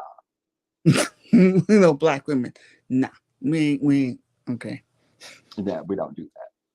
Yeah, so I had to take it back, and because I wanted to be part of because I was trying to be okay, but sometimes it doesn't work that way. Also, Lisa, did you grow up in that area, by the way, or you? Yeah, I was born and raised in San Francisco. Because one of my last well, one of my near the last of my high school band career was in Tracy. That's up near you guys. Now, I was at. That's a long story. I could sit here all hours talking to you about my life, but I will love freak you that out. sometime. Like, I mean, listen, that's what I'm really trying to cultivate. I need people to start coming out of the shadows so we can really be family, and let's just get on here and discuss whatever the fuck we want to talk about. Get to know each other, have this critical discussion and all that stuff. I'm gonna tell you something. I'm about ready to come on camera. Mama Feinstein. I call her Mama Feinstein. Well, I knew her. You call her Dianne Feinstein's ass? Yeah, the one that finally croaked. Yeah. She who knew didn't me give me my since I was ticket to 11 years Obama's old. inauguration. She wanted us to come to the Senate Hart Building in Washington to get our tickets. She wouldn't just mail them or let us pick them up here in California. Go ahead, though. No. She knew me when I was 10 years old. 10 or 2? 10. Because this is the time when Dan White killed Moscone. Okay? And she hid someplace. Okay? Yeah. And my husband, I said, baby, I want to go to the funeral. He goes, no. No. I said, okay. Listen to your man. He has a reason. Okay? No. And I'm dealing with his cousin Andre. You know, just once in a while he'll call me and I say, hey, how you doing, baby? We're cool. Andre Charles. Know who he is, right? No.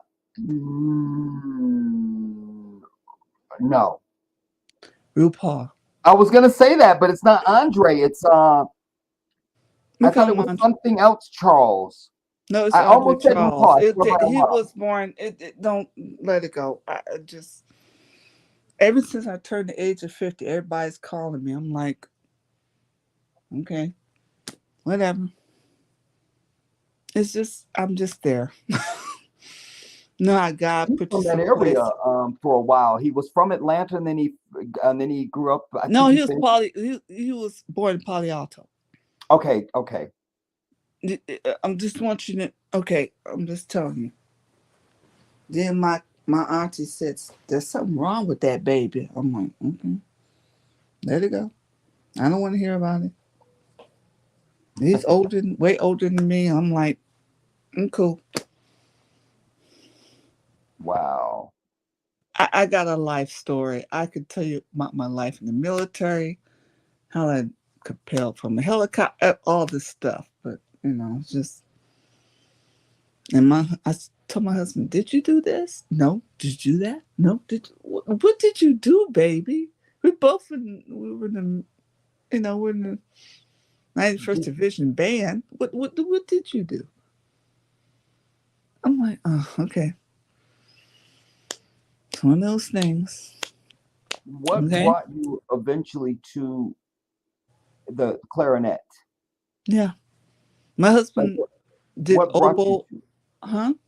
What brought you to clarinet? Like, I'm trying to just understand your relationship to the instrument. Like, what was, you know what I mean? I just decided to just do clarinet. But the thing is that I also want to go branch out. My mother saw something on the industry, and she said, "You're staying here." I said, "Okay." She saw something that is going on right now, but she saw a mile away. Bless her heart, she's dead. She's been dead. Oh, miss my mom. But she saw it coming. Yes, she saw it coming. So I just did what I did. High school, college, a little little bit, and the military. And after that, I met my husband. We're cool. Was he in the military? Mm-hmm. Oh, okay. He Were never. y'all in the same number of years, or was he a different rank? What? And No, also the he music. was Army as well. I had Okay. more years ahead of him. I said, baby, did you jump off of a helicopter, propel from a helicopter? He said, no. I said, okay. All right, that's not a good sign. That's not a good sign. Just like, okay, white boy. No offense. And I'm like, baby, did you, just certain things I asked him. He said, no. I said, okay. But he still wear the pants in his family, okay? I'm just saying. Right. I know more than he do, but I'm going to take care of him and my kids. That's it. I'm done. How old are the kids, Lisa? Oh, I think one is 23 and okay. I don't even look at age no more because after black women after age of 40, you don't look at age, okay? That's a bad sign. One was born in 1998 and one was born in 1997. Okay. So that's They're old. They're 20, over 20. yeah. Okay? Mm-hmm. But I take care of them. Take care of my husband. Okay? My job.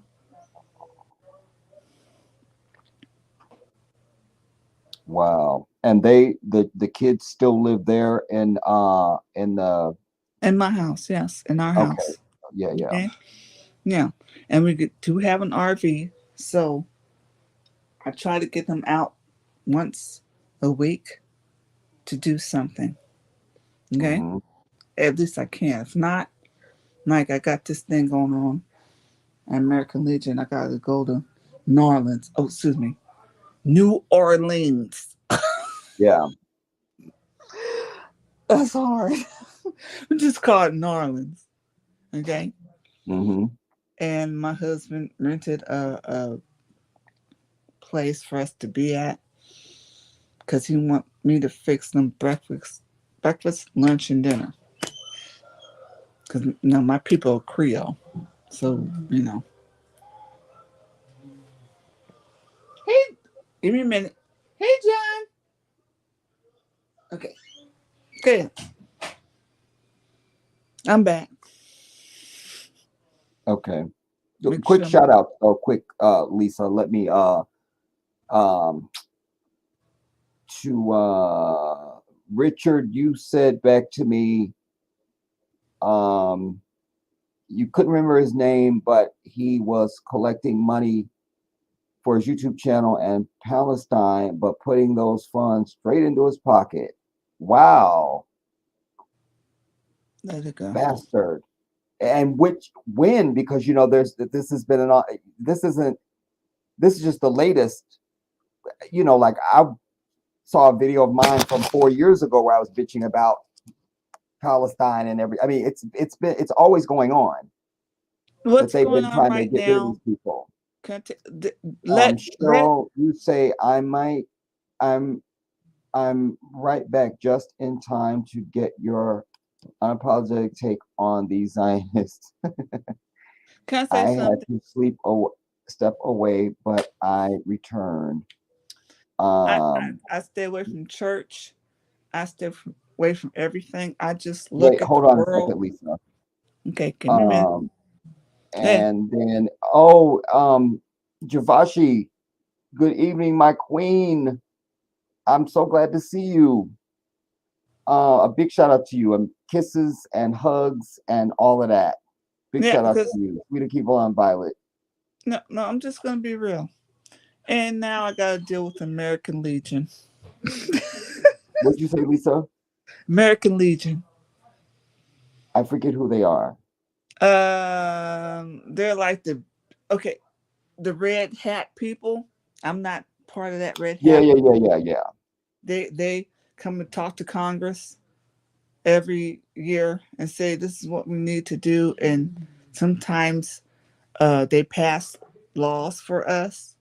And I got to go to New Orleans to deal with this mess because that's the deal I got to deal with. Let it go. Let it. I'm just gonna sit there. I'm listening to these white folks. No offense. I'm listening. Sit back and say, okay. It's just you just need to learn to fight your battles. Okay. And that's what I'm doing right now. Because we don't even have my husband's upset because we don't have a deal of what we're doing for so many days. They're still working on it. It's in August. Sometime in August. Give me a minute. Let me get a date on that. Let me give you a date on that one. It's going to be August.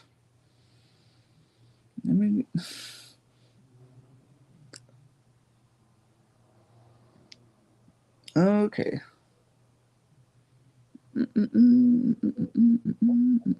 It's not even on my account. Really? It's going to be in August.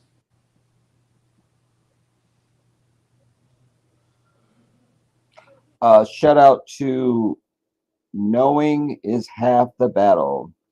There you go. You say stand corrected. It's not a red hat. It is a fez, and they are amalgamated Moors under the Albion. Okay. I know what Moors are. Yeah, I know. And Remember, it is the red fez. Yeah. I don't. No. I'm just like, okay, I'm gonna do my job and. Okay. It's gonna be. Oh shoot, where is my thing here? Okay, American Legion is gonna start on the 23rd of August, so I'm gonna go to that one. That's the national one. And I gotta sit there and deal with these people. Oh my God, just somebody pray for me. Well, we'll be praying for you. Because I'm gonna sit there going, why am I here? And I know God gonna tell me, why not you? I'm like, okay. I know God did it a lot of times. I'm going, okay. Like, why not you? Okay. I think God has a sense of humor. He does. Okay. I think I have you on me. Do you want me to keep you at least what's going on with the military? Because I'm worried. Do you want me to keep you abreast on what's going on with the military? Because it's getting really ugly. It's getting ugly. They just, I can't really tell it to you, but let's put it this way. What happened today wasn't a good thing. Okay? All right? That's all I can tell you. It's not a good thing. It's not a good thing. I mean, I know it, but I want it to be like, I don't want this to be anticlimactic where they go, oh, the strike never happened or something like that. Like, okay. You know what I mean? I know, but seriously though, baby, it's. Do me a favor, let this go. What is Pax et Amor? Is that French? Yeah. Wait, I missed one. Robert, you say, these devils always trying to have our sisters upstage our brothers so that our sisters will look down on their black men. And then knowing is half the battle. You say they do not honor love, truth, peace, freedom, No, and they justice. don't. They don't. I am a more. If she knows, she need to say the difference, which correctly educates our people. Well, I'd love it if you come on knowledge and have that conversation. Okay, You say, because excuse I'm Jedi. my I'll do it manners. for you. I mean, like I said, I stopped going to And church is it 4 years French ago. knowledge? Say that again. I'm reading the comments on the chat. Okay. Knowledge, is that, what language is that? Is that French? Creole. It's French. No, It's no, like no, a no, broken. not you, Lisa. I'm reading the comment. Okay. Like, look at the comment section. I know. I'm trying to find it. I don't want to do this. I got you on this right now. Let me see. Is that French or what? Like, what language is that? Now, knowing. And is there another name I can call you besides knowing?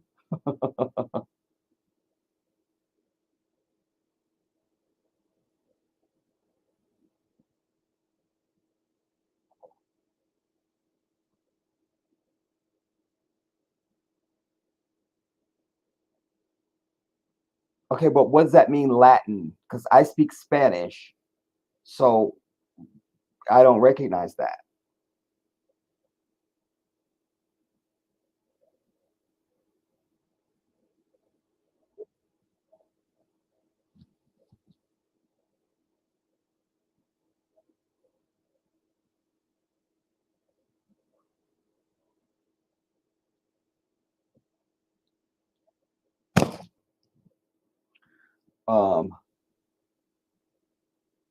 Let's see. Okay. I'm still there? Okay, yeah. I see All that. right. I'm sorry. I can't see all the people stuff. I saw it and then we got cut off. That's okay. They're in full effect. That's all I'm gonna tell you. Okay. Okay, knowing the Latin language, but I'm trying to say nobody speaks Latin. That's not, do you understand what I mean? There's no, like, anyway, okay. That's fine.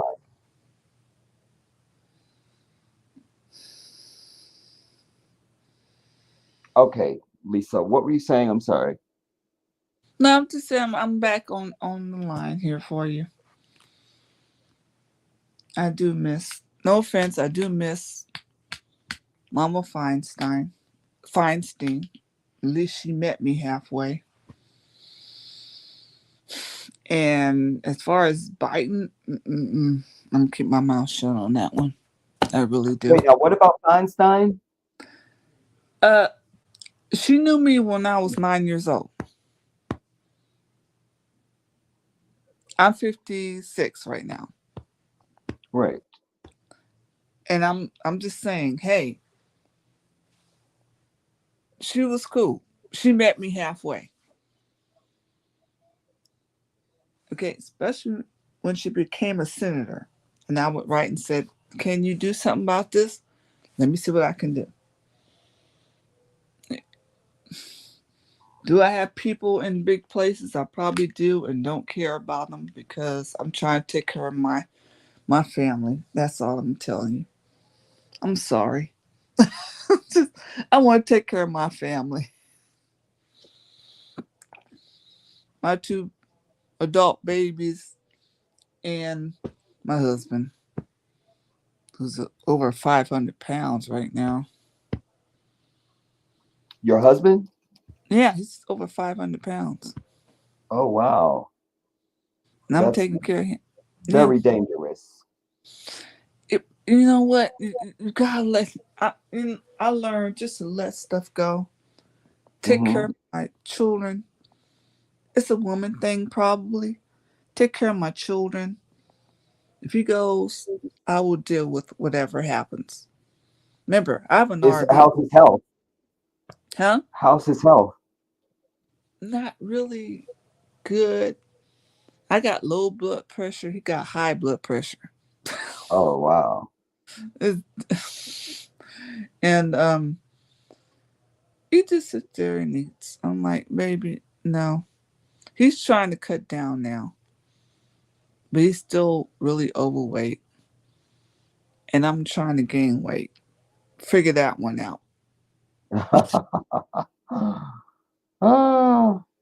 See how the devil messes up with you? There you go. I'm trying to gain weight, and he's trying to lose weight. It's like, okay. Yeah, I hope he's successful. I mean, that's a lot to be up there, you know. I know, but 500 anyway, pounds is very dangerous. I'm close to 145 pounds. I hope I get upper. They want me more up. Okay. Mm-hmm. Let me see what else is going on. But as far as that, everything else is going. I'm going to keep my eye open. Like I said, I'm part of American Legion. We got people that are still in the military. They come and tell me stuff. They call me Auntie Lee. I said, okay. All right. What's going on? They tell me, and I said, okay. All right. Let it go. Okay. Mm-hmm. But they're telling me something is coming, and I don't know what it is. Well, I saw that in Washington, DC, they had somebody on Twitter was driving near the airport, and they were showing that there was no airplanes in the air. Yeah.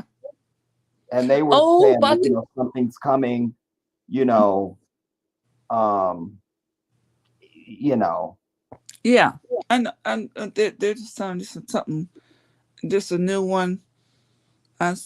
They're telling me, they're saying it's worse than this. I'm like, I never had that. Except pray to my God. Okay. I need to read the Quran. I really do, because this Christian Bible is. I'm not gonna go there with you. Oh, you can go there. With you.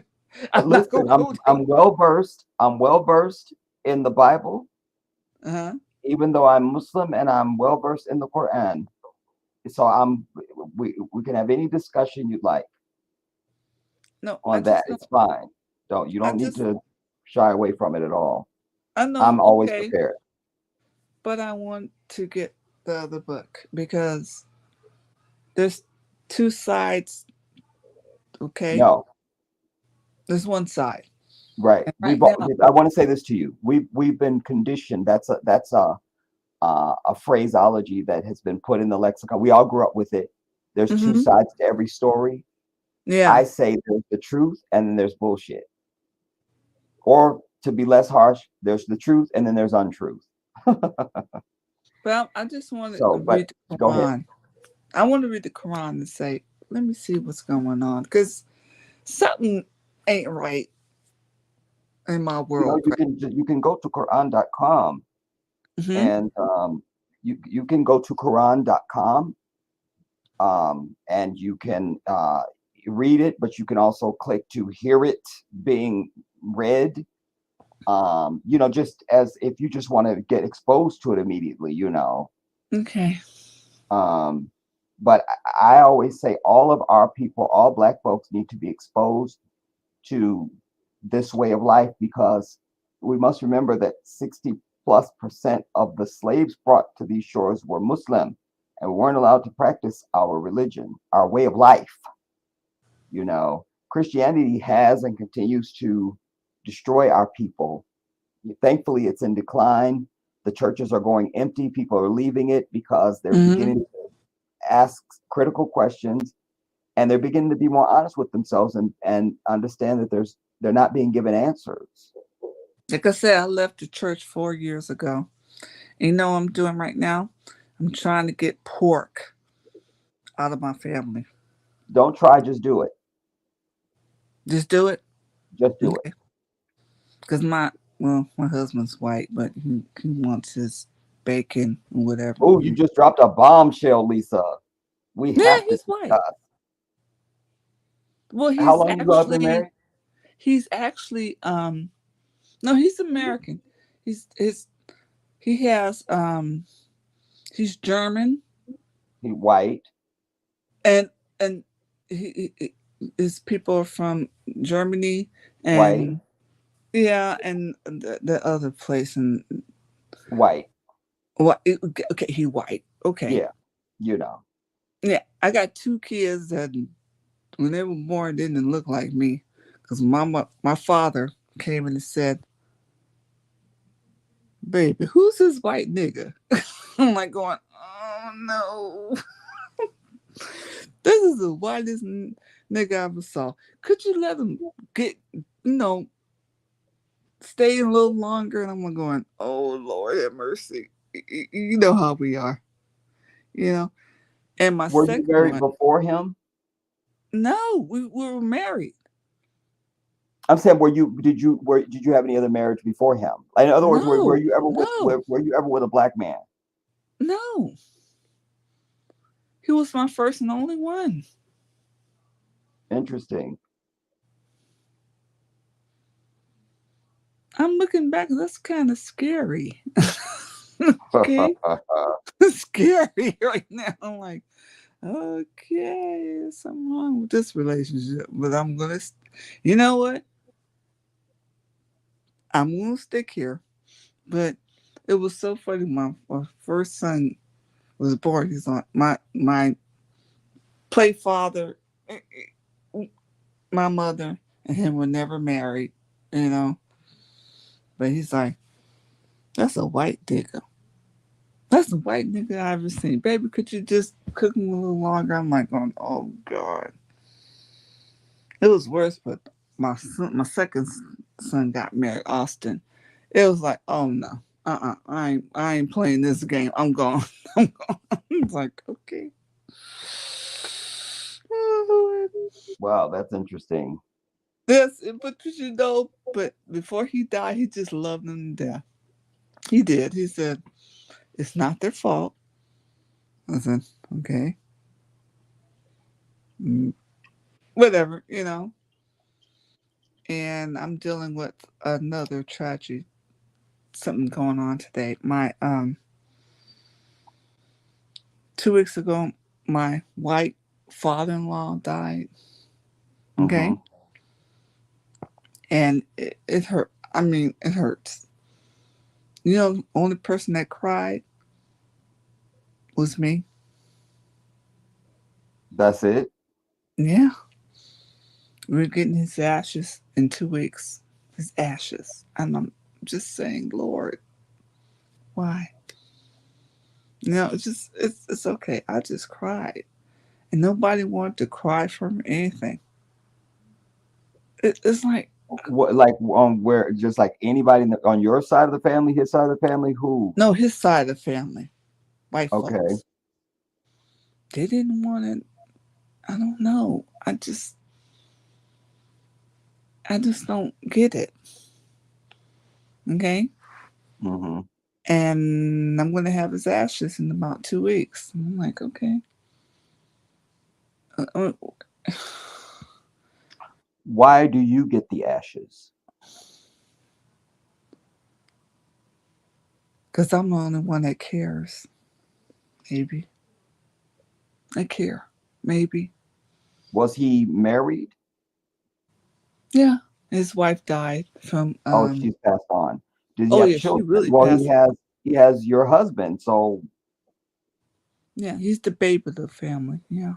Okay. Do you see where this is going? To some degree. I took him to church a little bit, but after a while I said, I don't want to. You know how you sit there and you see things and go, this is not for me. I'd rather read the Bible or myself. I'm at that point. Everybody said, this is going to be a falling away. Yeah, it's going to be a falling away. Yeah, it's gonna be a falling away because a lot of us see what's going on and we're like, no, we're not gonna deal with you because we read the books. We read the book or the books and say, no, we're done. We're just done. I'm done. You know. You got to find your path, Lisa. I say this to everyone Mm-hmm. that I know or who will hear me, and I preach it to the public and things like that. But you must find your path because all disagreements end in death. Like everybody agrees we all gonna leave this planet. Yes, we are. And what I want for you and all of my people is I want us all in paradise after this life. Mm-hmm. And the falling away, I love that term because you really must overcome this world. You can still live in this world and not be of it. I'm very much have been at that stage for a very long time. Like stuff does not matter to me at all. My decisions, things that I do, my focus is on the afterlife, and you got to be able to get to that place because when you get to that side, it's a peaceful place. Mm-hmm. And the next thing I would love to master is, and I always ask the Creator that whenever my hour has been determined, let it be easy for me. Let me be prepared to accept it.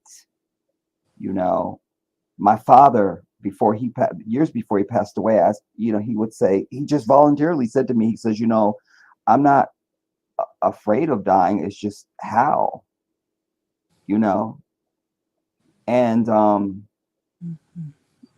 you have to get to that place of having a real relationship with God. And one thing I would really prescribe for you is before you start anything, just take your time to sit, clear your soul, clear it, and speak directly to the one that created you and ask him for guidance. When we come with a pure heart, Allah opens up the entire universe to you. I promise you that. I promise you that. Thank you. I needed to hear that. Sorry, I'm crying, but I need to hear that. It's fine. You take a second. Let me catch up on some of these comments. Okay. Let's see. Where was I? I was at Robert. It's the soybean oil and the margarine and the soy byproducts and salt. Don't eat it, everybody. Go get the How to Eat to Live books by, wait for it, the most honorable Elijah Muhammad. I wish you bring your ass on camera, Robert. I'm waiting for you. Oh my You say God. you can go get the How to Eat to Live book by Elijah Muhammad at nationofislam.org. Our peers, a big shout out to you. You say both cut out carbs. This will benefit both those who want to lose and those who want to gain. Cutting carbs helps you gain, our peers, because y'all know I've been struggling, dude, my whole life. I cannot maintain weight. You say eat real food, nothing processed. That I know. Son, that's to Robert. Robert, you say no problem. That's the son. Our peer says Lisa sounds like a sweet woman. Robert said yes, she is.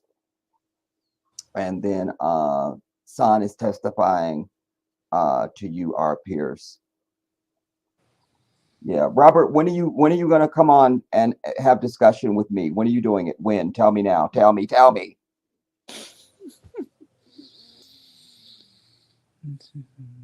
I'm waiting.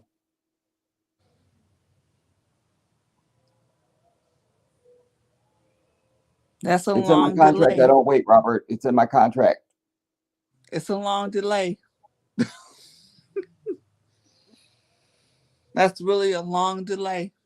I'm waiting.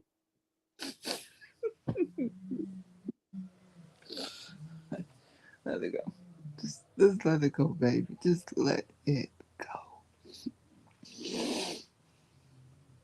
Robert, and then there's a few people I really but Robert's definitely one of them. Like, okay, when you gonna just come on so we can just discuss and talk or whatever,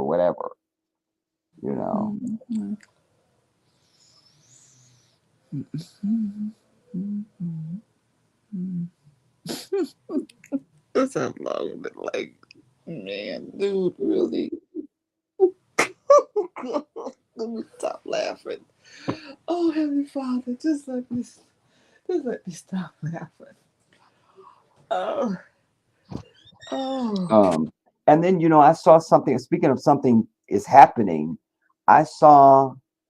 In fact, I should show it to you guys because I saw a video where, and y'all know I've been saying I don't know how to feel about these eclipses and things, and this chick was showing what she filmed on the day of the eclipse, and literally the moon, whatever is supposed to be the moon eclipsing the sun, goes past the sun and then goes around behind it. Like, Okay. I don't know. I don't know.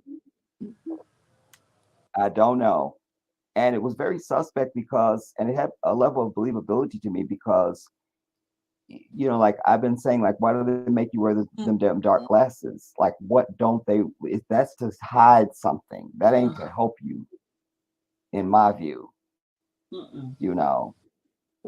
Also, I want to play something else. I'm looking for that, but I just ran across something else before that I want to share with you guys.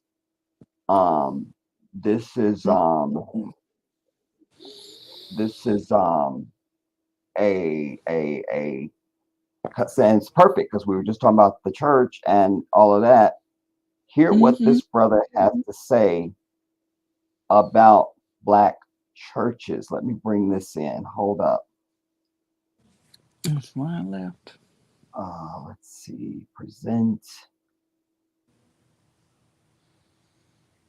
I think this is what this right here. Okay, here we go. All right, hear this, everybody.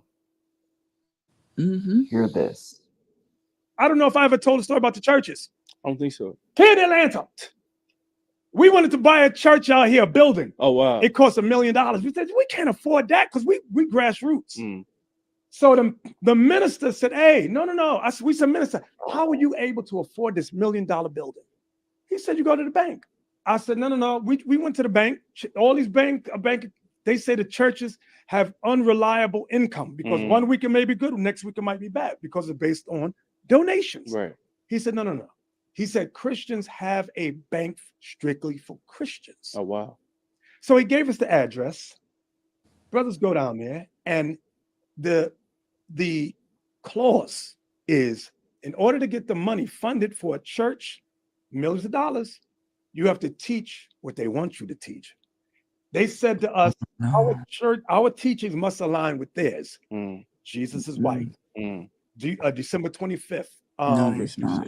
The laws are done away with. I'm like, we don't teach that. You can't get no money from us then.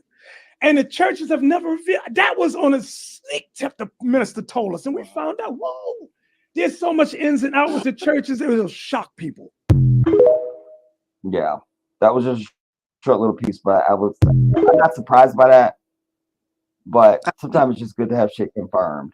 You know what I mean? That you already know. I figured that out a long time ago. 4 years ago. Let it go. Seriously. It's a shame. Oh, I gotta play this. This. Okay. I may as well Dear do white it. people, don't do that. Yes. Okay. And I don't know how to enlarge this. So and you can't back it up. So we just have to start it and then hear it again, y'all. So most likely bring tears to your eyes, and I, for one, have had my fill of white tears. There are days I think you aren't worth my ink, that your whiteness is draining me of too much energy. Can't give you a taste of the tea for fear you'll colonize the whole kitchen. But today, I am too angry to remain silent. Can't give you a taste of the tea because I'm afraid you will colonize the whole kitchen. Go on. Dear white people, stop making everything about you and how uncomfortable you are. I honestly don't give a flying fuck about your comfort level. You have made my very existence an exercise in discomfort. It is time for you to make room at the table. Better yet, go sit in the living room. I'm not here to coddle your feelings, not here for your amusement. No, you cannot touch my hair. This isn't a damn petting zoo. And stop coming into my office asking for the managers if you aren't already looking at one. Dear white people, stop telling me about this colorblind society you allegedly live in. Telling me you don't see race is the racist drivel I hope you choke on. Telling me you respect me but don't see my color is like saying you have to pretend I'm not black in order to respect me. But let me assure you, I am black, though there are plenty of things I'm not, like your sassy black friend. Stop saying, hey, girl, when you see me. You ain't that slick. I hear the way you talk to Becky and Steve every day. You sound like Vacation on Martha's Vineyard, where you waded in the bitter blue of the Atlantic. I hear the way without stepping on the bones of my ancestors. Dear white teachers, why don't I know who my ancestors are? Why is only one part of my history important enough to teach? And for the love of God, stop swiveling your heads every time slavery is mentioned. Newsflash, I wasn't there. And just because I'm the only black person in this class doesn't mean you can ask me to speak on behalf of my race. I'll believe you really care about the opinion of black students when you stop shutting down conversations because I call a white student racist. Dear white people, why do you hate being called racist more than you hate racism? What? Glory. Why do you listen to Tim Wise over actual black people about the black experience? Dear white people, stop using black on black crime as a reason we shouldn't be outraged by the murder of black people by white cops. If a black person kills another black person, they will go to jail, and that is what we call justice. If a white cop kills a black person, they will get paid leave, and that is what we call justice. Apparently, justice is when a black body dies. Dear white people, every time we've written white people, we have written it in lowercase because we are tired of you capitalizing on our pain. We are angry and raw and tired and angry and raw and tired and tired and tired, but we will not rest because we know the future belongs to those who prepare for it, and you have been getting us ready for centuries. Drop the mic. Let it go. You understand? Let it go. I mean, you know. Yeah, let it go. I got it. I've been saying that for years. Okay. I'm going to let it go. Wow. But this younger generation, I'm like, baby, move on. Go forward. Oh. And we just keep trying to tell. Well, my husband, he figured it out, and he's just kind of quiet. I gotta worry about him too. When white men are quiet, that could be a bad sign. Okay?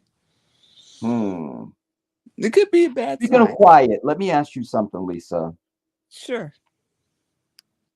How do you, as a black woman, with a black daddy and a black mama, a black auntie, a black grandmama, and all that, when you see Eric Garner being choked out, when you see George Floyd being choked out, when we see Rashad Brooks being shut down, and on,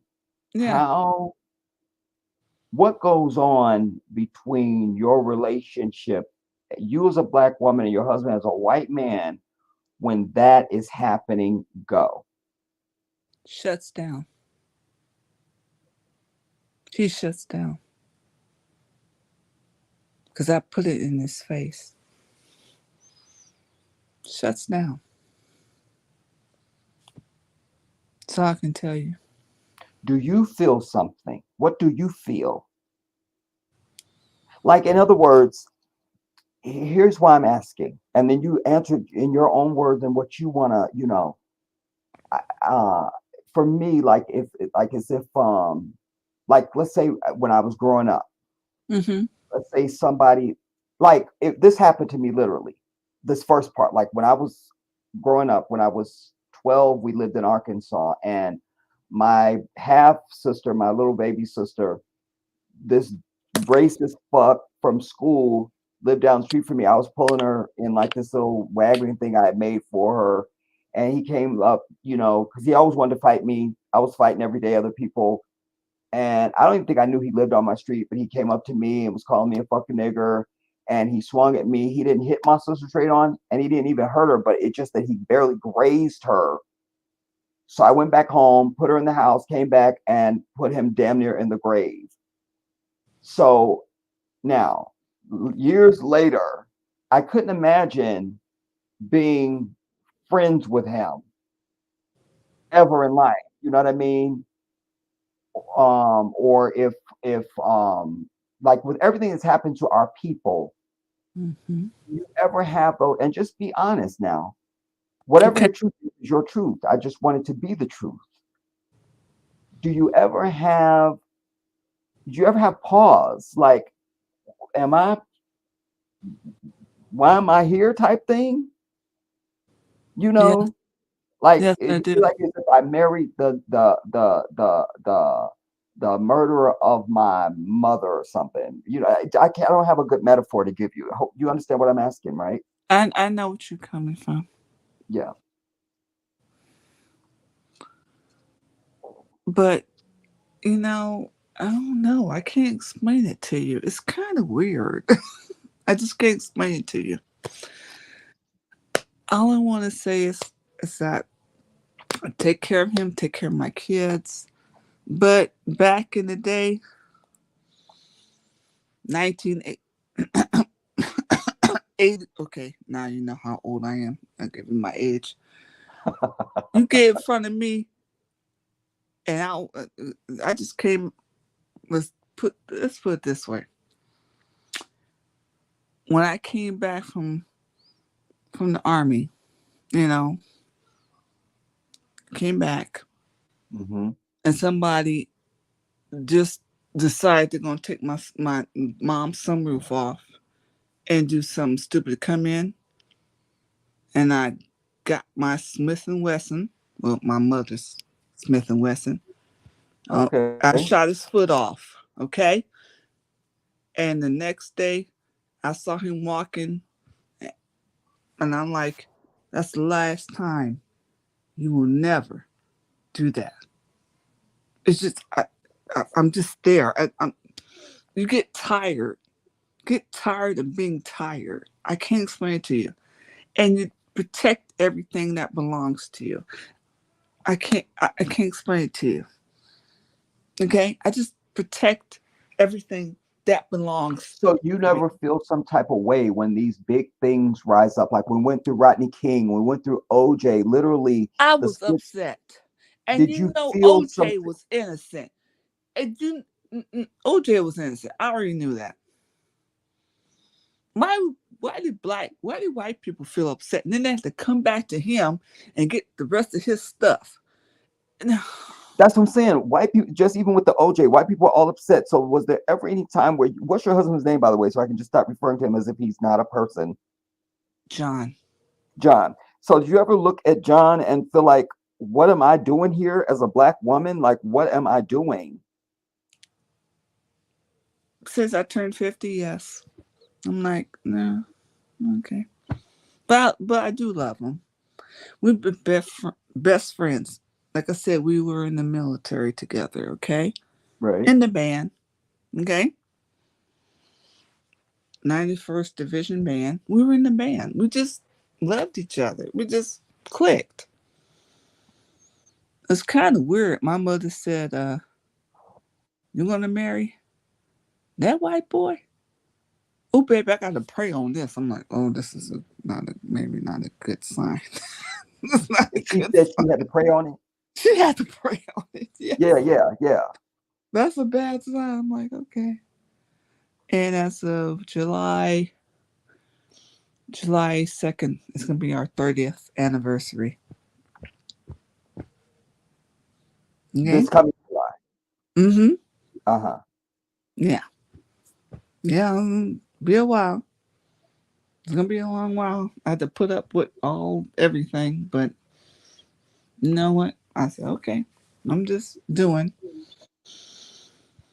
And I do care about them, though, but I mostly care about my kids. But it's just, sometimes the Heavenly Father puts you in a position that says you need to be here. I'm like, okay, I'll be here. Wow, 30 years. Wow. 30 years. Ooh, that's a long time. Yeah. Some people don't even last for 30 years. I mean, with the state of relationships now, people last 30 minutes. You're like, how do they do it? Well, we last for 30 years. Going on 30 years. Wow, okay. I mean, I'm here for something. I'm here for something. Okay? I'm here for something. Right. The Lord wants me here for something.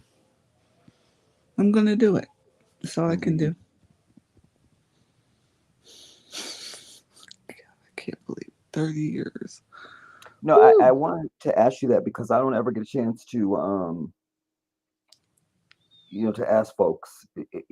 I don't usually know anybody or have like real life people that I speak to that are in interracial relationship with white people, it's just I'm more trying to understand the psychology and even the family structure because like at some point you have to bring him home to the family.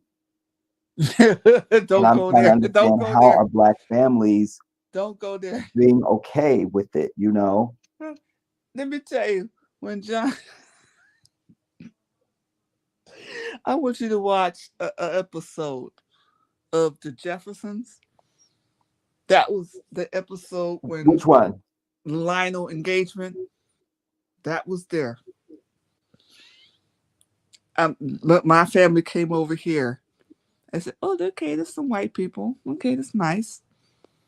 Then looked at my husband and I said, "This is John."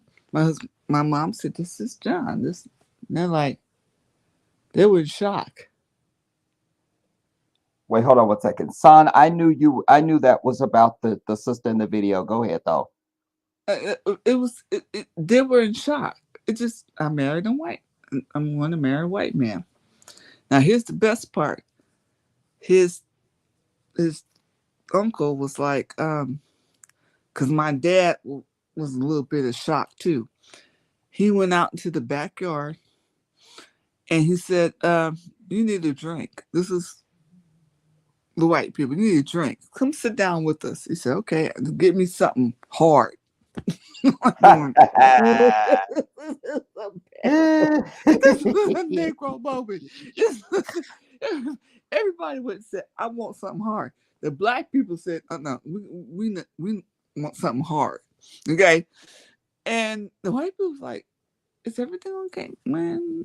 Okay, just oh, it was bad." No, you should have seen mine. I made Lionel's engagement, Jefferson's like a play. I mean, they just went off, and my play father just went, I can't deal with this. My son-in-law will be white. Oh Lord, it's like, let it go. Because for black men, it's it can be a moment for us, like it was a moment. Because like but you know what? I'll say it this way, because sisters express all kind of the same thing in their own way. Like when they see a brother with a white chick, even if that sister is already with another brother and she happy, she feels some type of way, like you didn't choose me, like I wouldn't have been chosen type thing. And I think as men, we go through that too. My sister, my baby sister, my half sister, She was years ago. She was trying to marry this white Muslim dude. We didn't care that he was Muslim. Even the imam in her mosque wouldn't have anything to do with it. Because I was trying to tell her, I said, Asila, our black manhood comes to the forefront when something like that happens. You know, we just feel a type of way when it's it's one thing if your brothers go and he bring a white chick home. I know it's a double standard. We feel some type of way, but it seems like it pierces more when it's one of our women. So that's probably, I'm not surprised that the males in your family had, you know, the females too, they had issues. They were like, okay, I'm gonna go this way, and I'm not going. Oh my gosh! Every time I see Lionel's engagement party, I'm going, this is so familiar. And my husband and I just laughed out loud. We said, this is what happened to us. A little different, but it happened.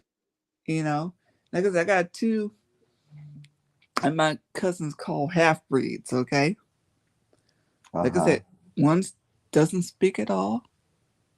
That's my taller one, 7 foot tall. My other one's like 6'5". Damn. And talks too much. Okay. Look, baby, just can mommy watch? This is why I don't go to the movie. I'm like, can I watch my movie, please? Can I just let me watch my movie? Let me watch my movie. But they don't do that. Now I can say the Almighty got a sense of humor. He did this to me purposely, you know. So we'll deal with this. Okay.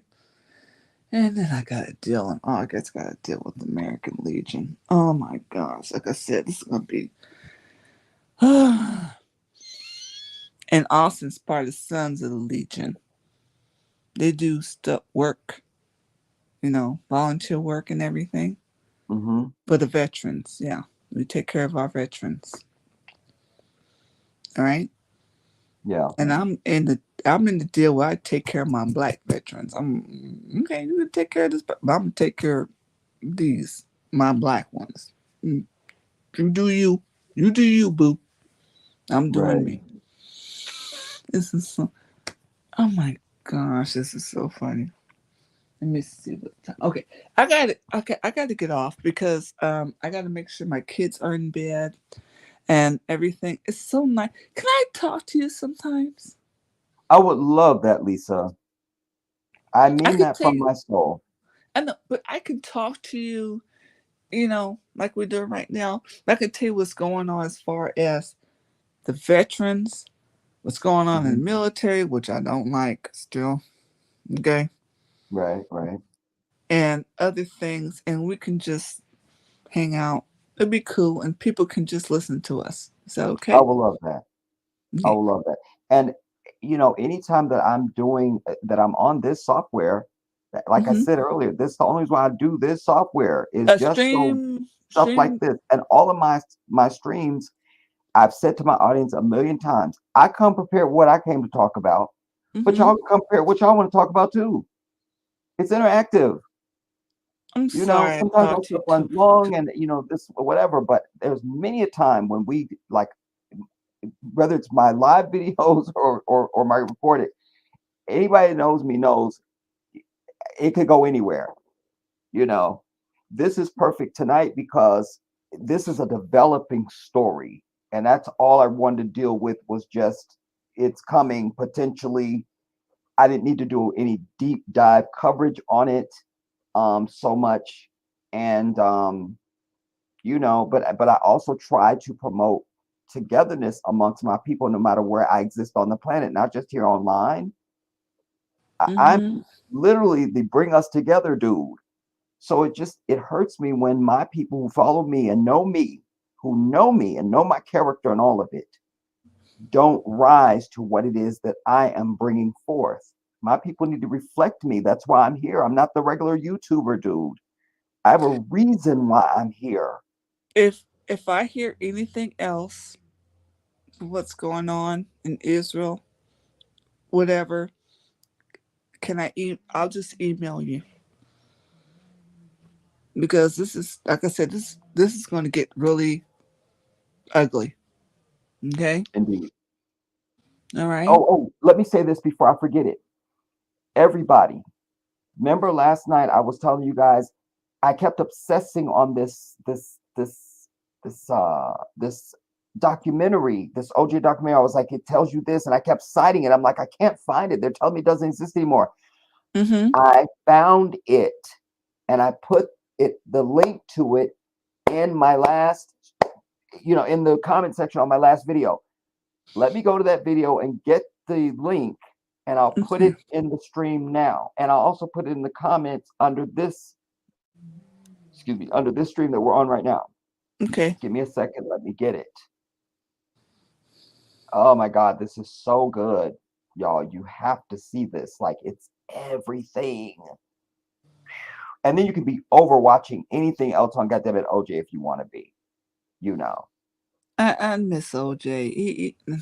But this you have to see. This documentary is everything on earth. It really is fantastic. Let's see where I want to go. I need to go to my last I'm gonna be hurting. I'm gonna really be hurting. I'm gonna really be hurting on this one. I see that some people actually responded to it. Let me see if I can highlight on this now. It's okay. Oops. Copy. This is the link. I'll put it in the chat first, and also put it in the description box. Oops. And I'll also put it in the description box underneath the video. Let's see. Oops. This is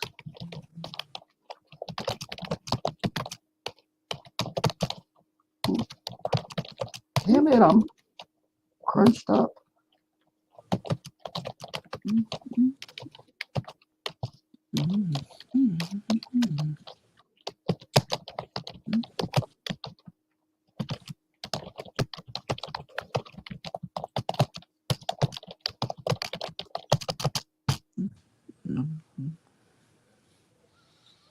Okay. Get it. East.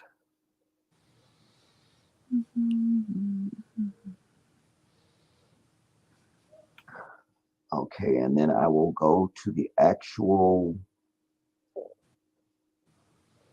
stream that we're on right now and put it down underneath. I don't know if it lets me do it. It doesn't have a section for the comments yet underneath the video because we're still live. You can only put it in the chat. So, but anyways, I will make sure that I put it there as well. But it's in the chat, y'all. You could click on it, and it's so good. It's so good. You have to see that. I have to get offline right now because I got to put my adult babies to bed. So I'm Okay. glad you could come on. Yes, to what you were saying earlier. Absolutely, absolutely yes. And, thank you. Yeah, I will love that. Absolutely love that. Thank you, Lisa. I appreciate you, Queen. Okay. You have a beautiful evening. I'm gonna try to get some sleep. All my love to you. Okay. Bye-bye. Bye-bye. Okay, everybody. Check in, everybody. Check in, check in, check in. Because we're going to start landing.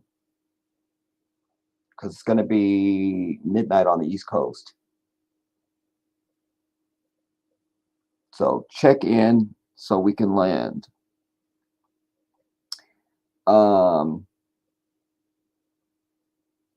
Let's see. Did I miss any comments? I don't think I got everything. I think I'm caught up.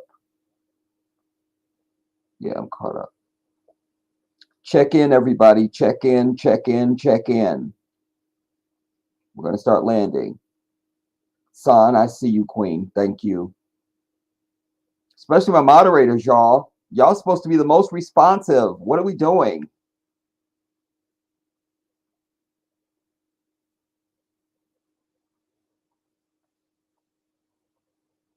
feel me? Tomorrow's Sunday, y'all. I'm telling you, if you see mysterious people outside your house following your car, I mean, I don't know nothing. You feel me? I wish I knew and stuff. Righteous, I see you, Queen. Just got home from work. Allahu Akbar. I hate you had to work on a Saturday, Righteous. I don't know what you do, but I still hate it.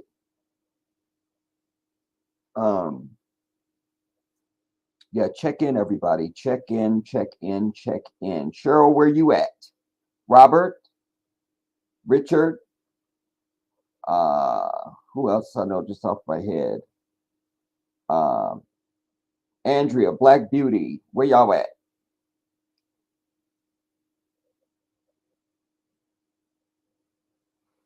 You said I missed part of it. I had to give my report and drive home. Oh, because you were working at the where you did that, you were saying it earlier. I forget the exact title, but you know, you work with I feel like veterans or something.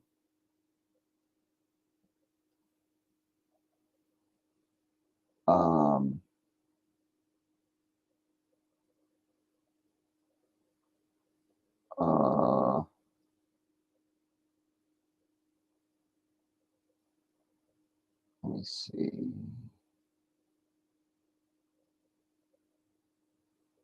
You said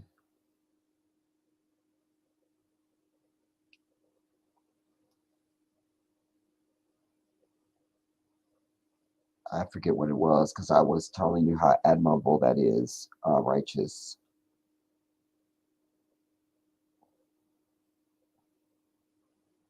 Oh, all women retirement home. Yeah. You know, I've always wanted to do something like that, like either just work with the homeless or something like that. I'm just so, you know, my life just took a different trajectory when I knew that I was moving to Africa. So I can't get bogged down with anything like that here now because, you know, I'm going to be going back home to the continent, but still, you know, it's just one of those things, man. Son, you say, Jedi, that was a great conversation with Lisa. Yeah, you know, and she lives to me now. That's what I be trying to tell y'all, you know, like she lives now. I know who she is. I've seen her, I felt her, I talked to her, I know her now. And you guys rob me of that all the time. You know, I have all these people that follow me and stuff like that, and I never even heard your voice.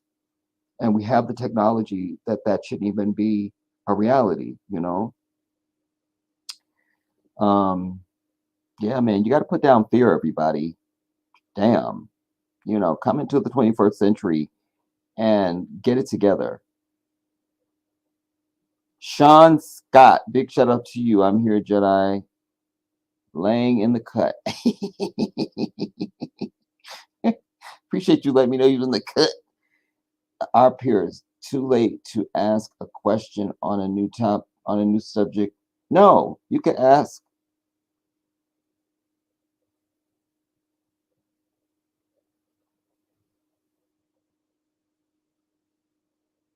We've got a few minutes. Go ahead. Jedi, many people now believe the Bible says that we live on a firmament with a dome. So, flat earth. Does the Quran speak of this in any way?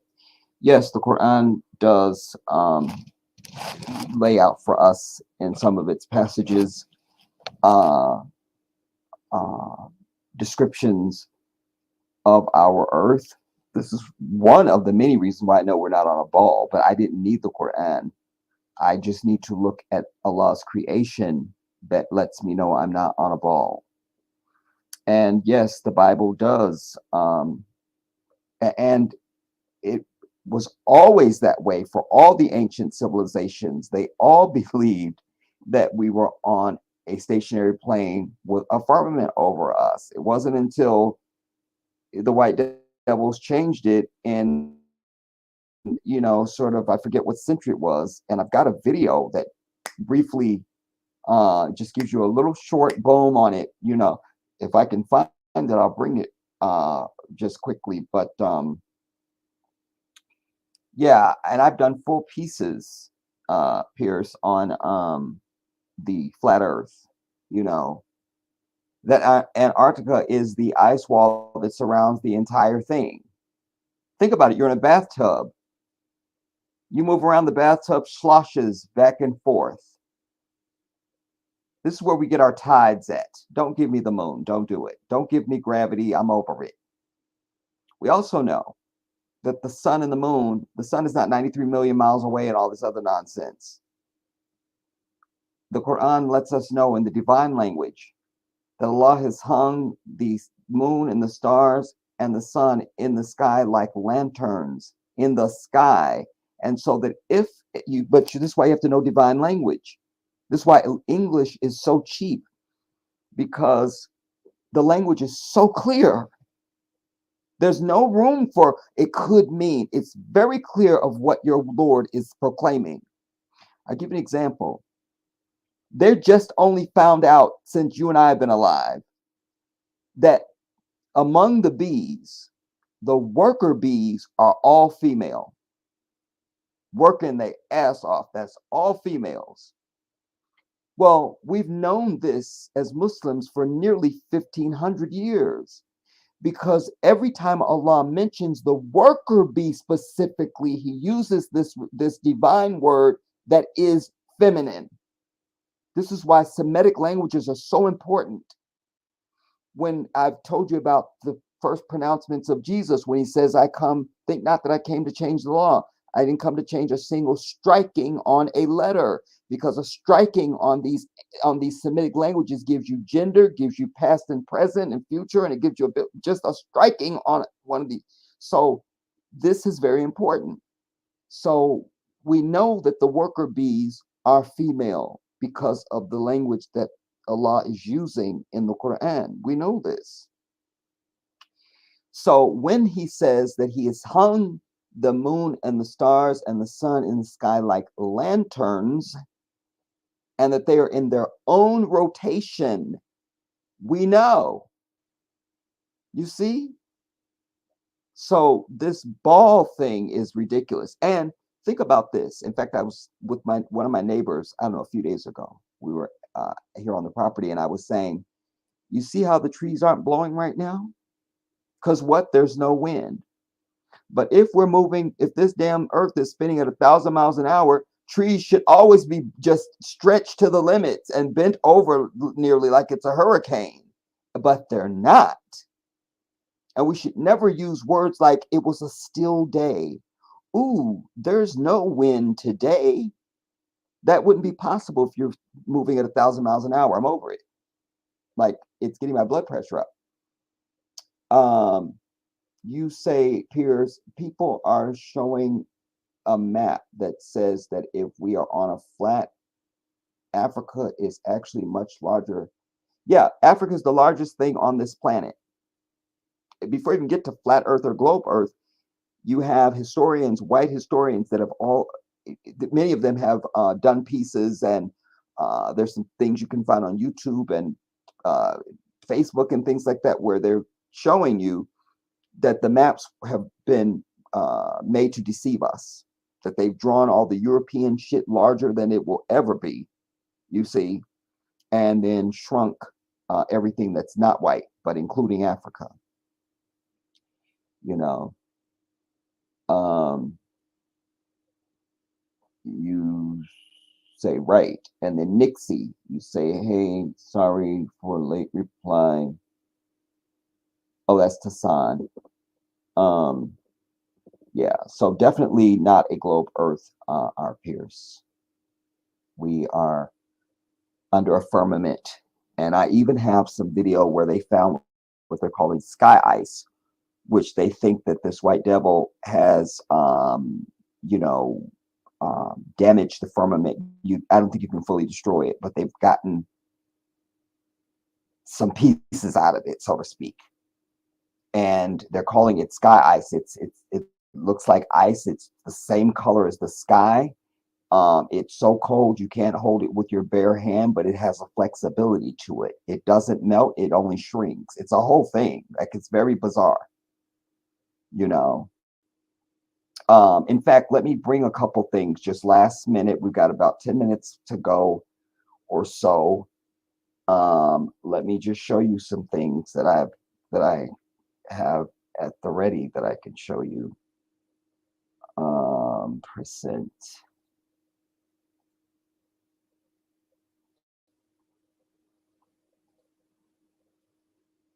Now, the sun is 93 million miles away. Not the airplane at it in the clouds. Just somebody with just need to tell me.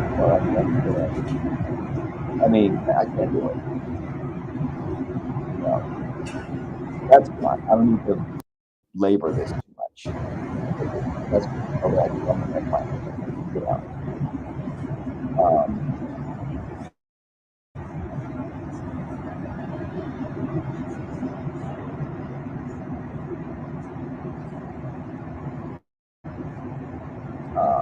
This one I've said to you, I've said, if we're on a ball and if Australia is supposed to be the land down under, call up Qantas Airlines and ask them, when do they start tipping the nose of the plane down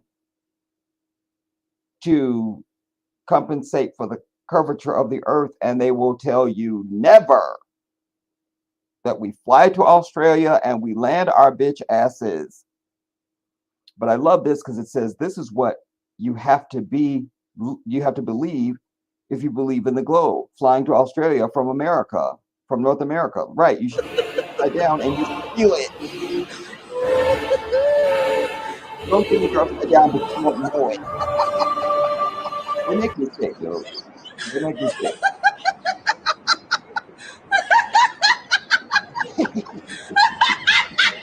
That laugh is killing me. I can't even do it. I can't do it. Yeah, you know, it's ridiculous. In fact, I could just go to this actually because this is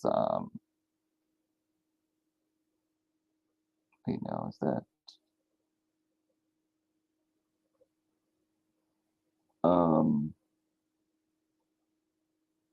oh, and this was another one. This guy, there's this camera, and they've taken it off the market now because of videos like this. Because they've given you, oh, the moon is just so many millions of miles away and it takes several days to get there. But then how's he just zooming into it with a basic camera from his yard, not understanding? Look at that. And to think this is 450 the Nikon P1000 1,000 miles away. Strange, huh? And they just put out a thing. They're not selling this camera anymore. They're not doing it. So somebody called them and said, you don't sell that camera no more. We're over it. Look at that zoom, man. That's crazy. But I'm going to be going so many places, like to the Chicago skyline, all those places that I've seen these videos with these P1000s, P900s. And I'm going to do the same thing and recreate these videos for everybody.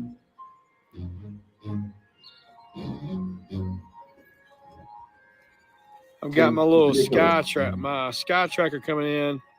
This will be a lot, more still, and it'll actually track everything the way it's. You know, if the moon is this thing that's supposed to be so close.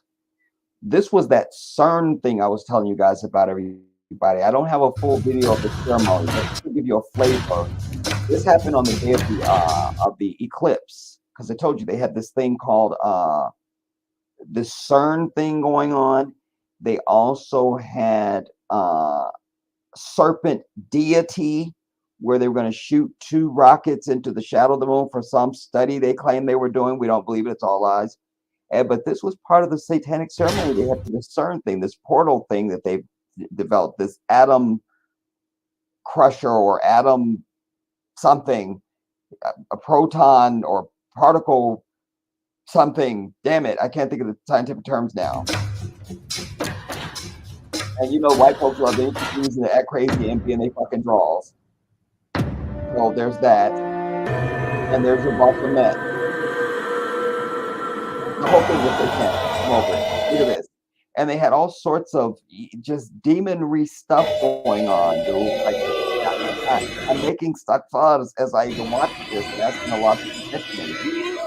Just even as I see this, you know. But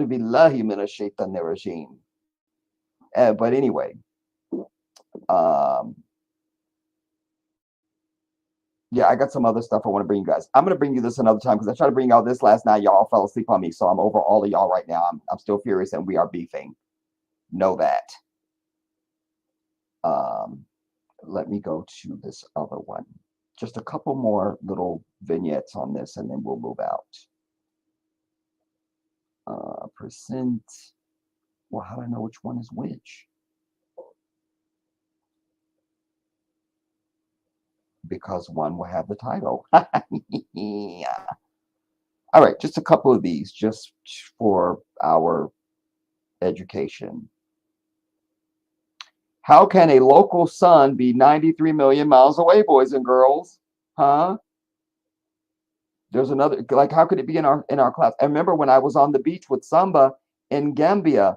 If you look at my videos over on Jedi Africa, I show the sun. I go, now, who still thinks the sun is 93 million miles away? Who thinks this now? Who thinks it? Remember?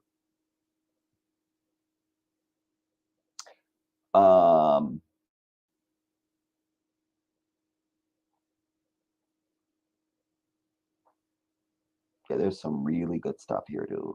Like, I mean, it's just like,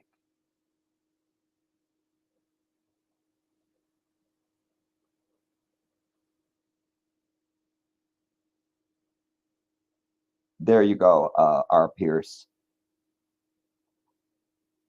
And the Christian scripture says, above as below, and that his glory holds up the firmament. I forget the exact quote.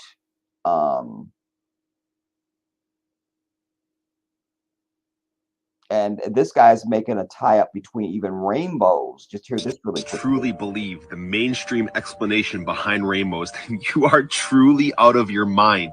And this is how they explain a double rainbow, because the colors are actually inverted. So in the original rainbow, the white light comes into a single drop of water, refracts twice, and then hits your naked eye. And then at the top one, the colors are inverted. So it comes in, refracts 4 times or 3 times, and then it hits your naked eye. When you wake up, it is actually laughable what mainstream science tries to tell you. Now, I mean, real science knows that you need some sort of a prism to create the rainbow effect. You see the white light hitting a straight prism, creating a straight rainbow. So how is it always possible to see rainbows outside always arched like a dome shape? Could it be because we live inside of some sort of firmament or dome? You know, kind of like every... There it is, Pierce. He says, kind of like every civilization, the Mayans, the Norse, the Hindu, this is how they all depicted it for many thousands of years until this white devil. Ancient civilization try to tell us, and this is exactly how they laugh in your face. This is Warner von Braun's tombstone, who was the man who discovered NASA. It's got an interesting Bible quote on this tombstone.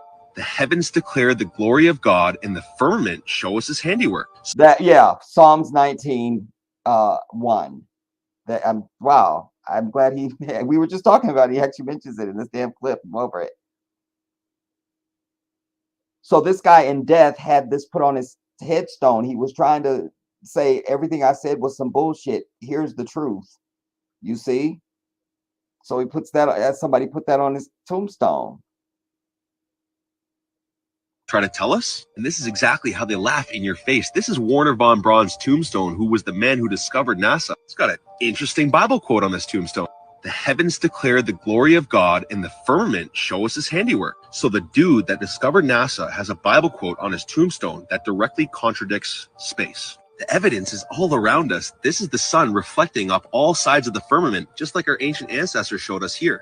You can also see the rainbow effect on the outside without any rain. Listen, guys, we are in a new age, and this information is coming to light. We live under the firmament, and they are lying to you because they are hiding God's true creation. The time is now. Either forget your programming and your indoctrination and wake up, or be left behind. Peace and okay. If you guys truly... Plus, the Quran says to us, Allah says to mankind in the Quran that he has established a barrier beyond which we cannot transgress. Do you understand? So there'll be no leaving the earth, and there'll be none of that. Damn. Read much? But we will get into, because I've done full pieces on this, and look here at even the giants and other, you know, it's a whole thing. Then there's Antarctica. They claim this was in Antarctica. Probably true, because we have full documentaries that Admiral Byrd and his crew did from Antarctica before they got all very secretive about it all. There's some things, you know, but yeah, we will discuss. For now, I will just continue to find out if I'll be watching, because it's only 9 o'clock here in California, and I will be watching for the rest of the evening for as long as I'm up anyway, to see, do these damn missiles or drones or whatever they're shooting at Israel, do they get there? And I want destruction, you know, I do. These people think they are so special, and they treat the Palestinians like they are nothing, like they are worse than chewed gum beneath their feet. And everybody needs to be brought to fucking heel. To quote Sniper Fire's bitch ass, what she was talking about us when, you know, we pulled that clip of her ass when she was running for president. We pulled a clip of her bitch ass from the 1990s. Here she's trying to act like she's so friendly up with black people now. And then there she was. You know, these predators, they need to be brought to heel. She's talking about black folks. Fuck Hillary Clinton, bitch. Sniper Fire ass whore.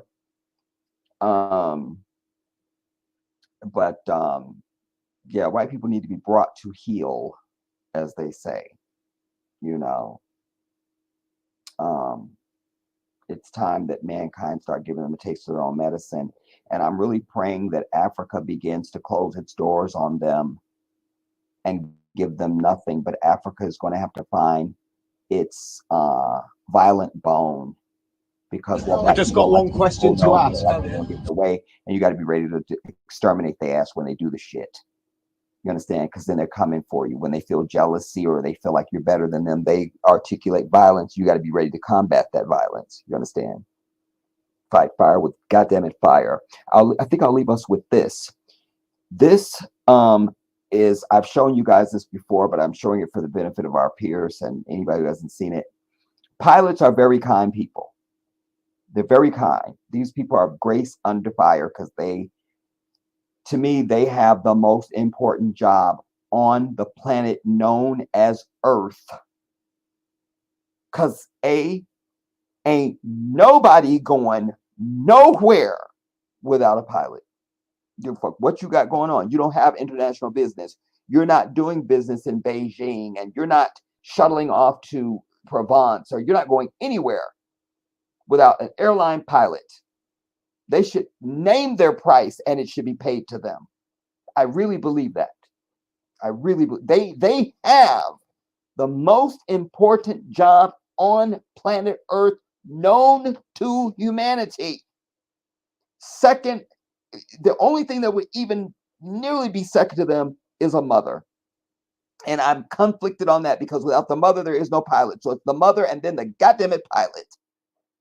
But I'm trying to get to say that, and they have the most important job, and they also have the most stressful job.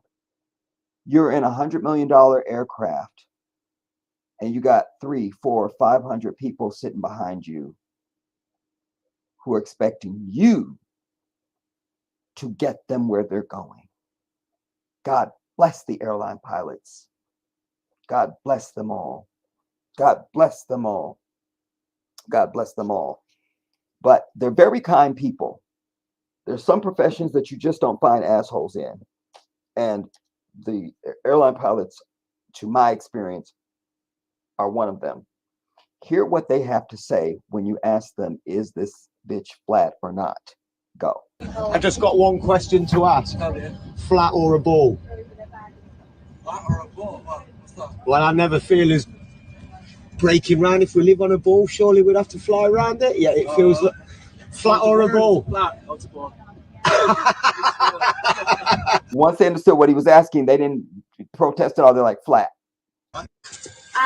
Did you notice any curvature while we were up there? No. No? What'd you see while we were up there? Just the blue sky, white clouds. Yeah, is it flat or? Pretty flat. Pretty flat? Yeah. Pretty flat. You see, just they're very kind people. They're not going to try and be like, oh, you're a conspiracy theorist in the bush. They just tell it, man. They just tell it. I love this. All right, thank you. Are you the pilot? Oh, okay. Yeah. Am I allowed to say hi?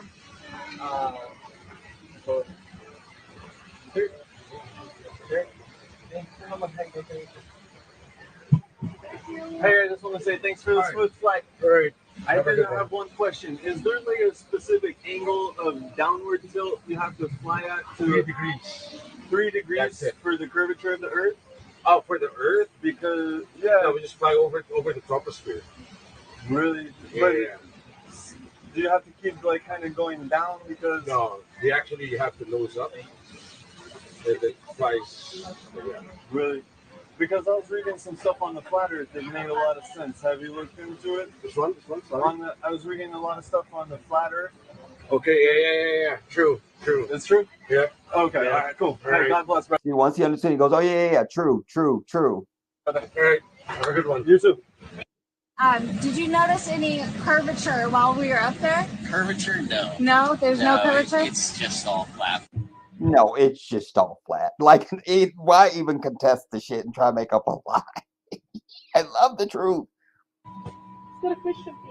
Hello, mate. How are you? Yeah, good. I'm a fellow, Casey Josh. I'm a fellow, just PPL, pilot. Yeah. Yeah, nice. I got a couple of serious questions to ask you. Okay, here we go. Yeah, there's a big time. Curvature. Curvature? Yeah. Yeah. We don't allow for curvature, do we? Yeah. For anything, not really today. No, we're round. We're a disc, aren't we? Round and flat.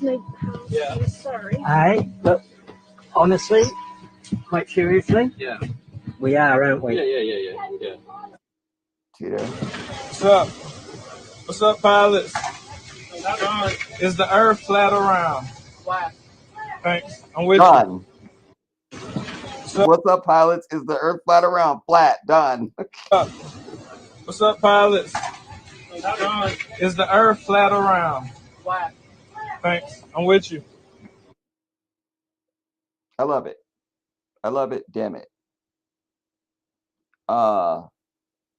Righteous, you say this is definitely a new time, a new dawn. And I saw a new heaven and a new earth. And I heard a great voice from the throne saying, behold, the dwelling of God is with men. Do you understand? This is Revelations.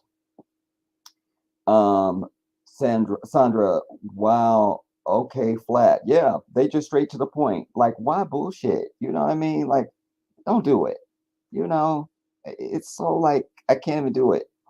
I can't. These people want to be God. They think they are God. They are trying to deny all things God. You know, and they will be companions of the hellfire on the great day of judgment. They will be. Look at this. Look at that. Wow, let's see that one more time.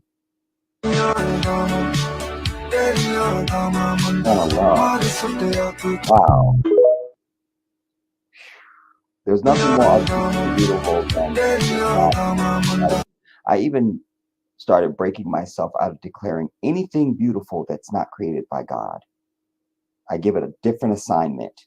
Beauty is only from Allah. That's it. There is no beauty unless it's from Allah. That's it. That's it. I won't allow it. I won't allow it. Just like you guys know, I don't use the word create to describe anything man is going to do. We produce, we build, we assemble, we make, we discover. You can come with any word. You cannot create. You don't create. You don't create because you don't have the ability to make something appear out of absolutely nothing and be something. Only Allah has that. The owner of existence. What is he doing? You can turn anything into a globe using the right camera. Oh, I see. Oh, yeah. Okay.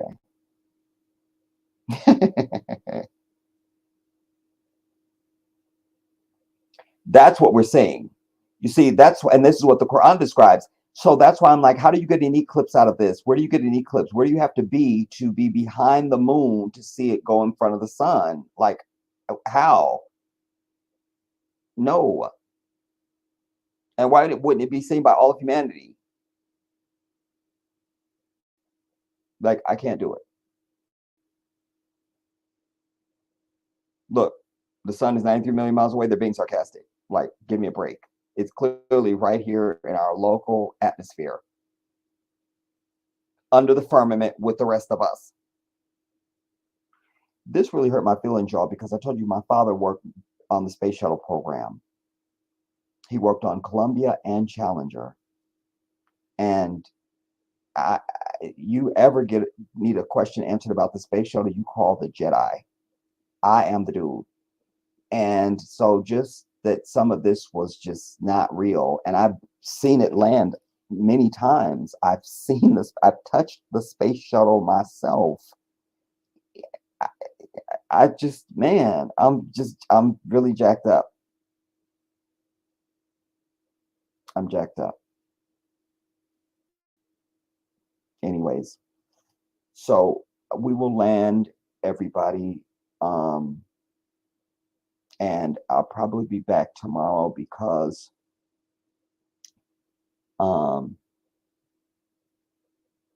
this is a developing story. We need to know what they're going to do with the Palestinians in Rafah, and if that will be insinuated. Eclipse explained by Eric Dubay.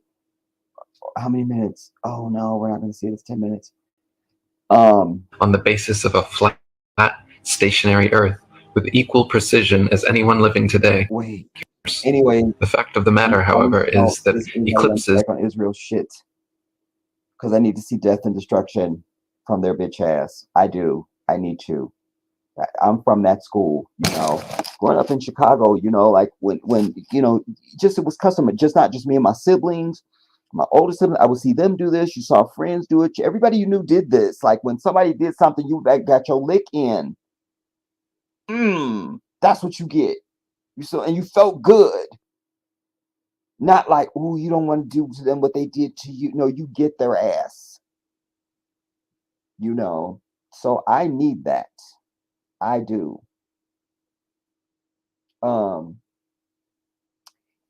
Let's see. Last comment you said, I remember seeing that video.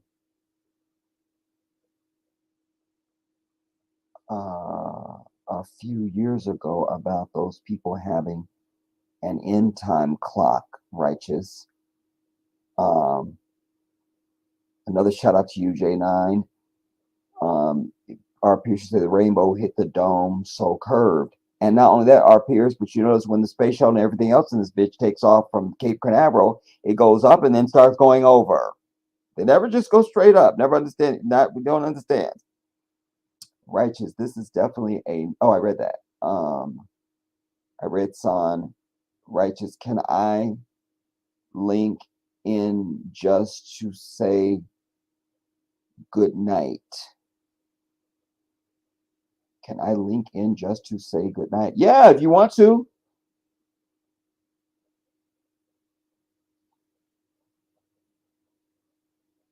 Did you want to come on, Righteous? I don't know what you're saying to me. Is that what you're saying to me?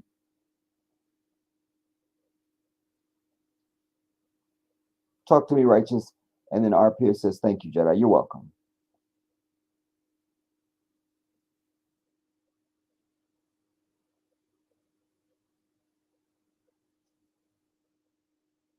I'm just waiting on you, Righteous, to tell me.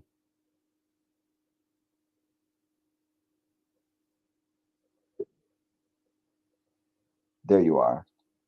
I'm like so nervous. And you know what? It's gonna fade. Can It's you gonna speak? fade, right? Just first of all, I'm so glad to see you. I'm so deeply honored. I My wish I could Facebook see you right now, Jedi, but it's my cool. It's Facebook cool. hurt me because I'm so glad that you're beautiful. I always tell you I don't got How are nothing but you? beautiful women following me. Damn. Y'all be hiding in the shadows and then you come on the screen and stun. I'm sick of y'all.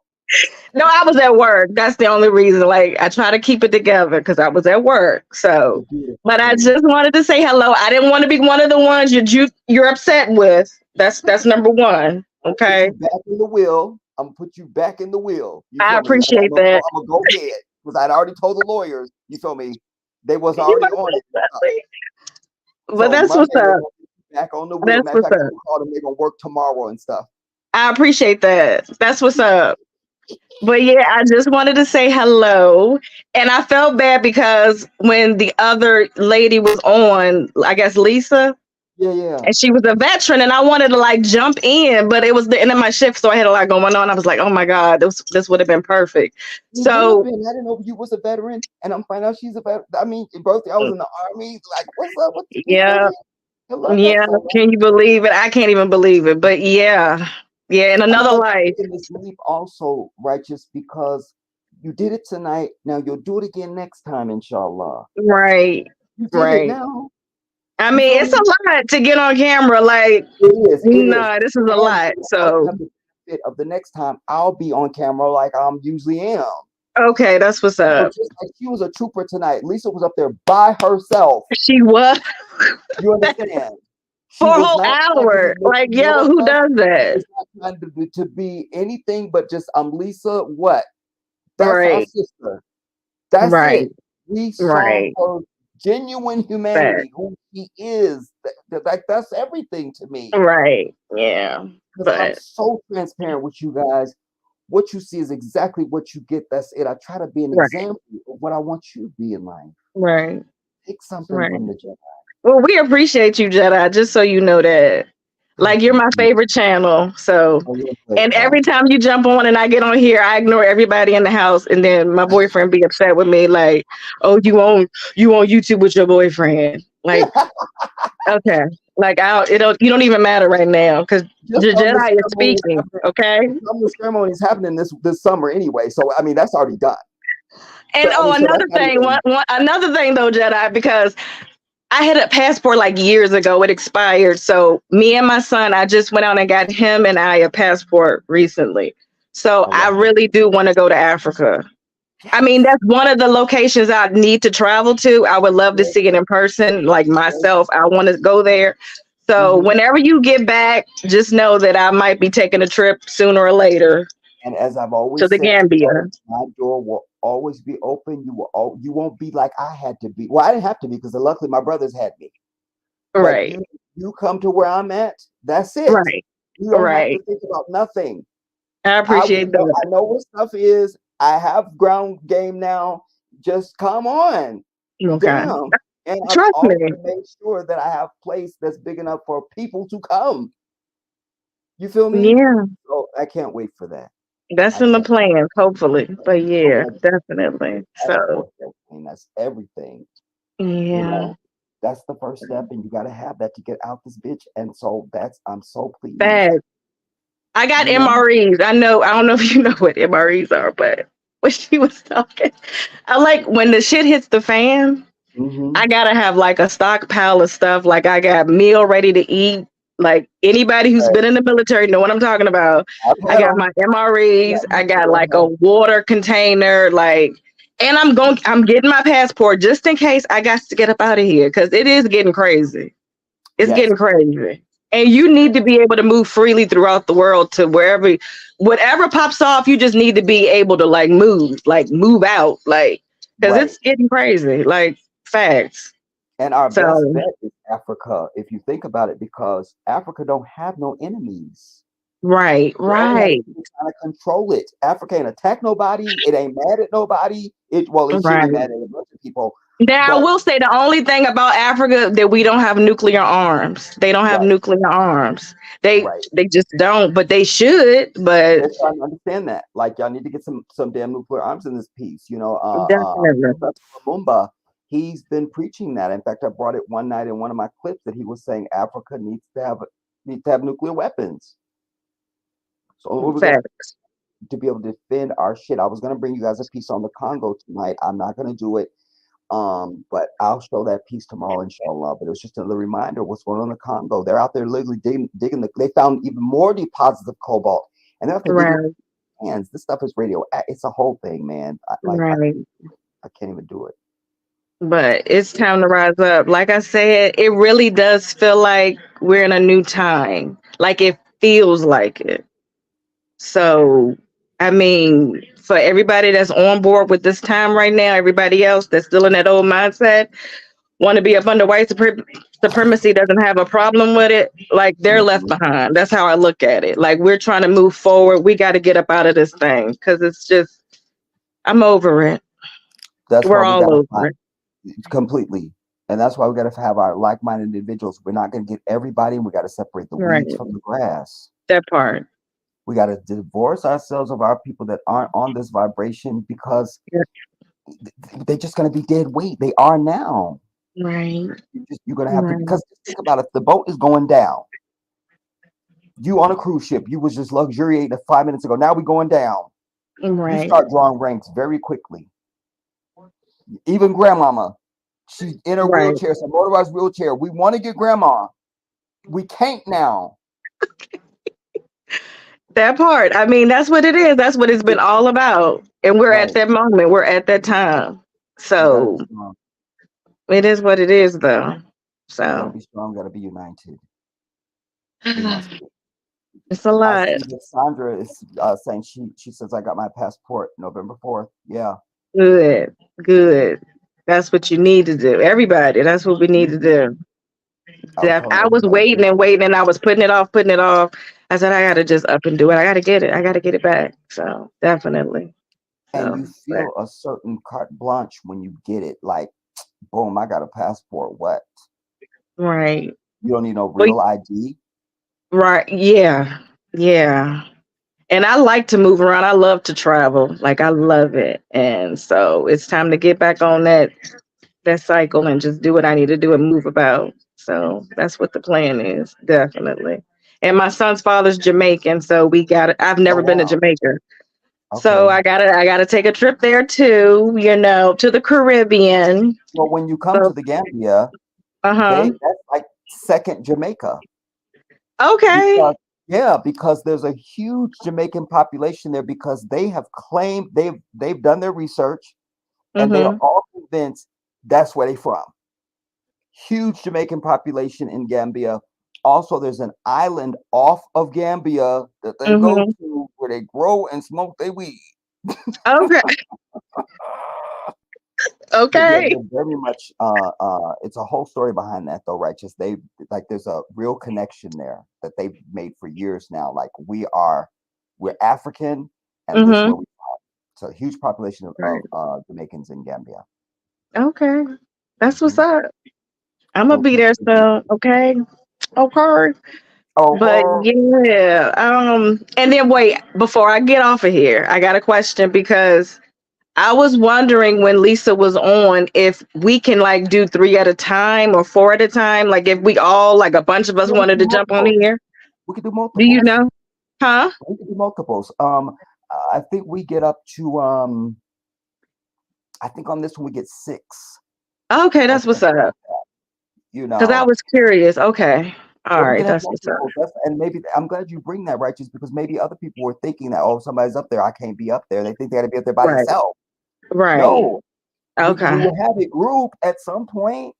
Okay. I'll be on people's lives that have this, and I'll be backstage. I know they see me, and I'm waving at the camera so don't forget me because I really want to get on and have my say. You feel me? And it's 80 other people like.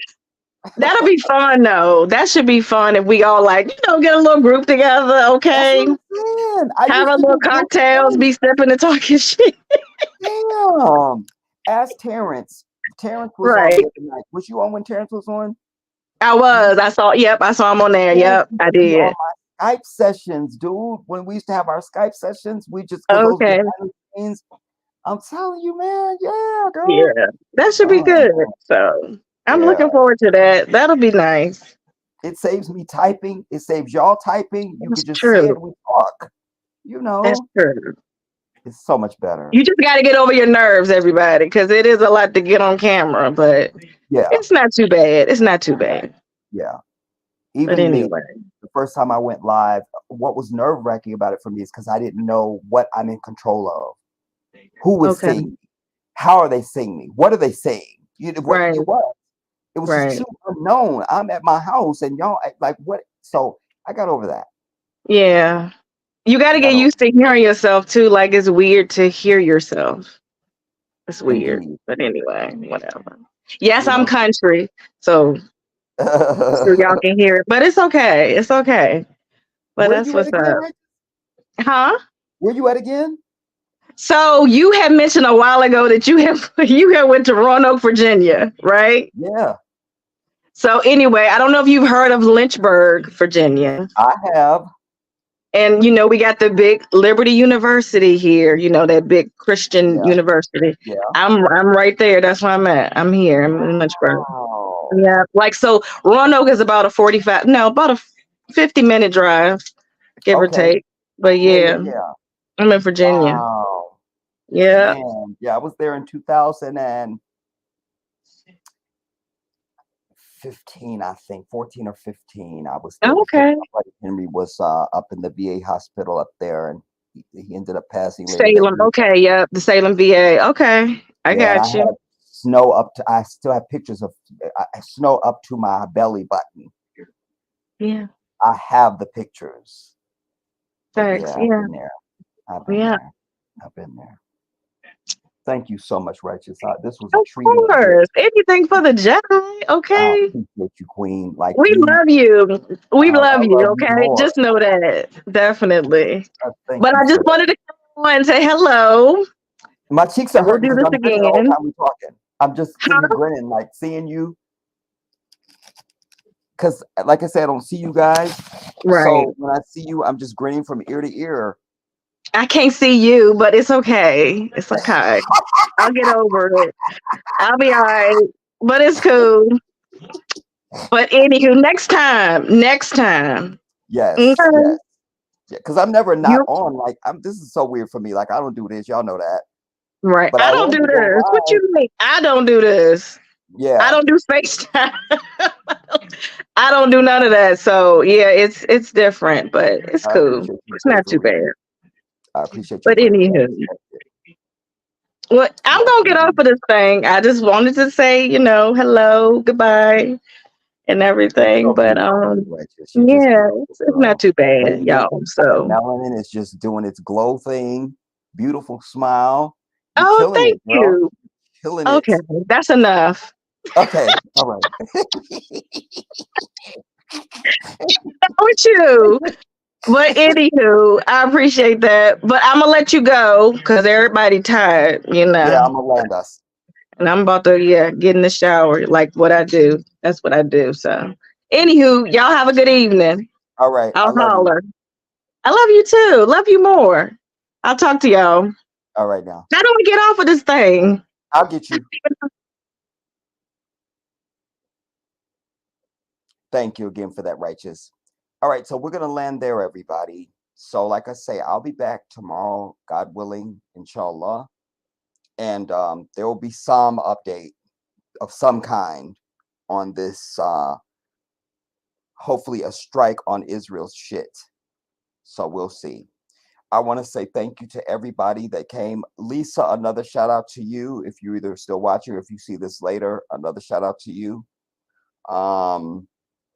Robert, I'll be expecting you on camera next time. Definitely.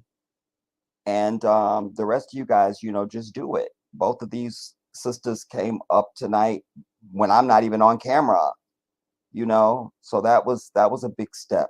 That was a big step. Son, like I say, if I should get a pretty good night's sleep in, hopefully. But I'm gonna try, and if we just get a few minutes tomorrow, it'll be worth it. But I'm trying to block out some time in the morning, sometime in the morning, like not too early, but just to reach out to some of you guys. And specifically, I need to get reach out to you, son, just because it's been a minute since we've talked, and with your move and everything. So I'm looking forward to that. Yeah. So I love you guys all, and I say thank you again for coming to be a part of the stream. Another shout out to my moderators. And if the Lord says so, as my grandma would say, then I will see you all tomorrow. Until then, this is the Jedi.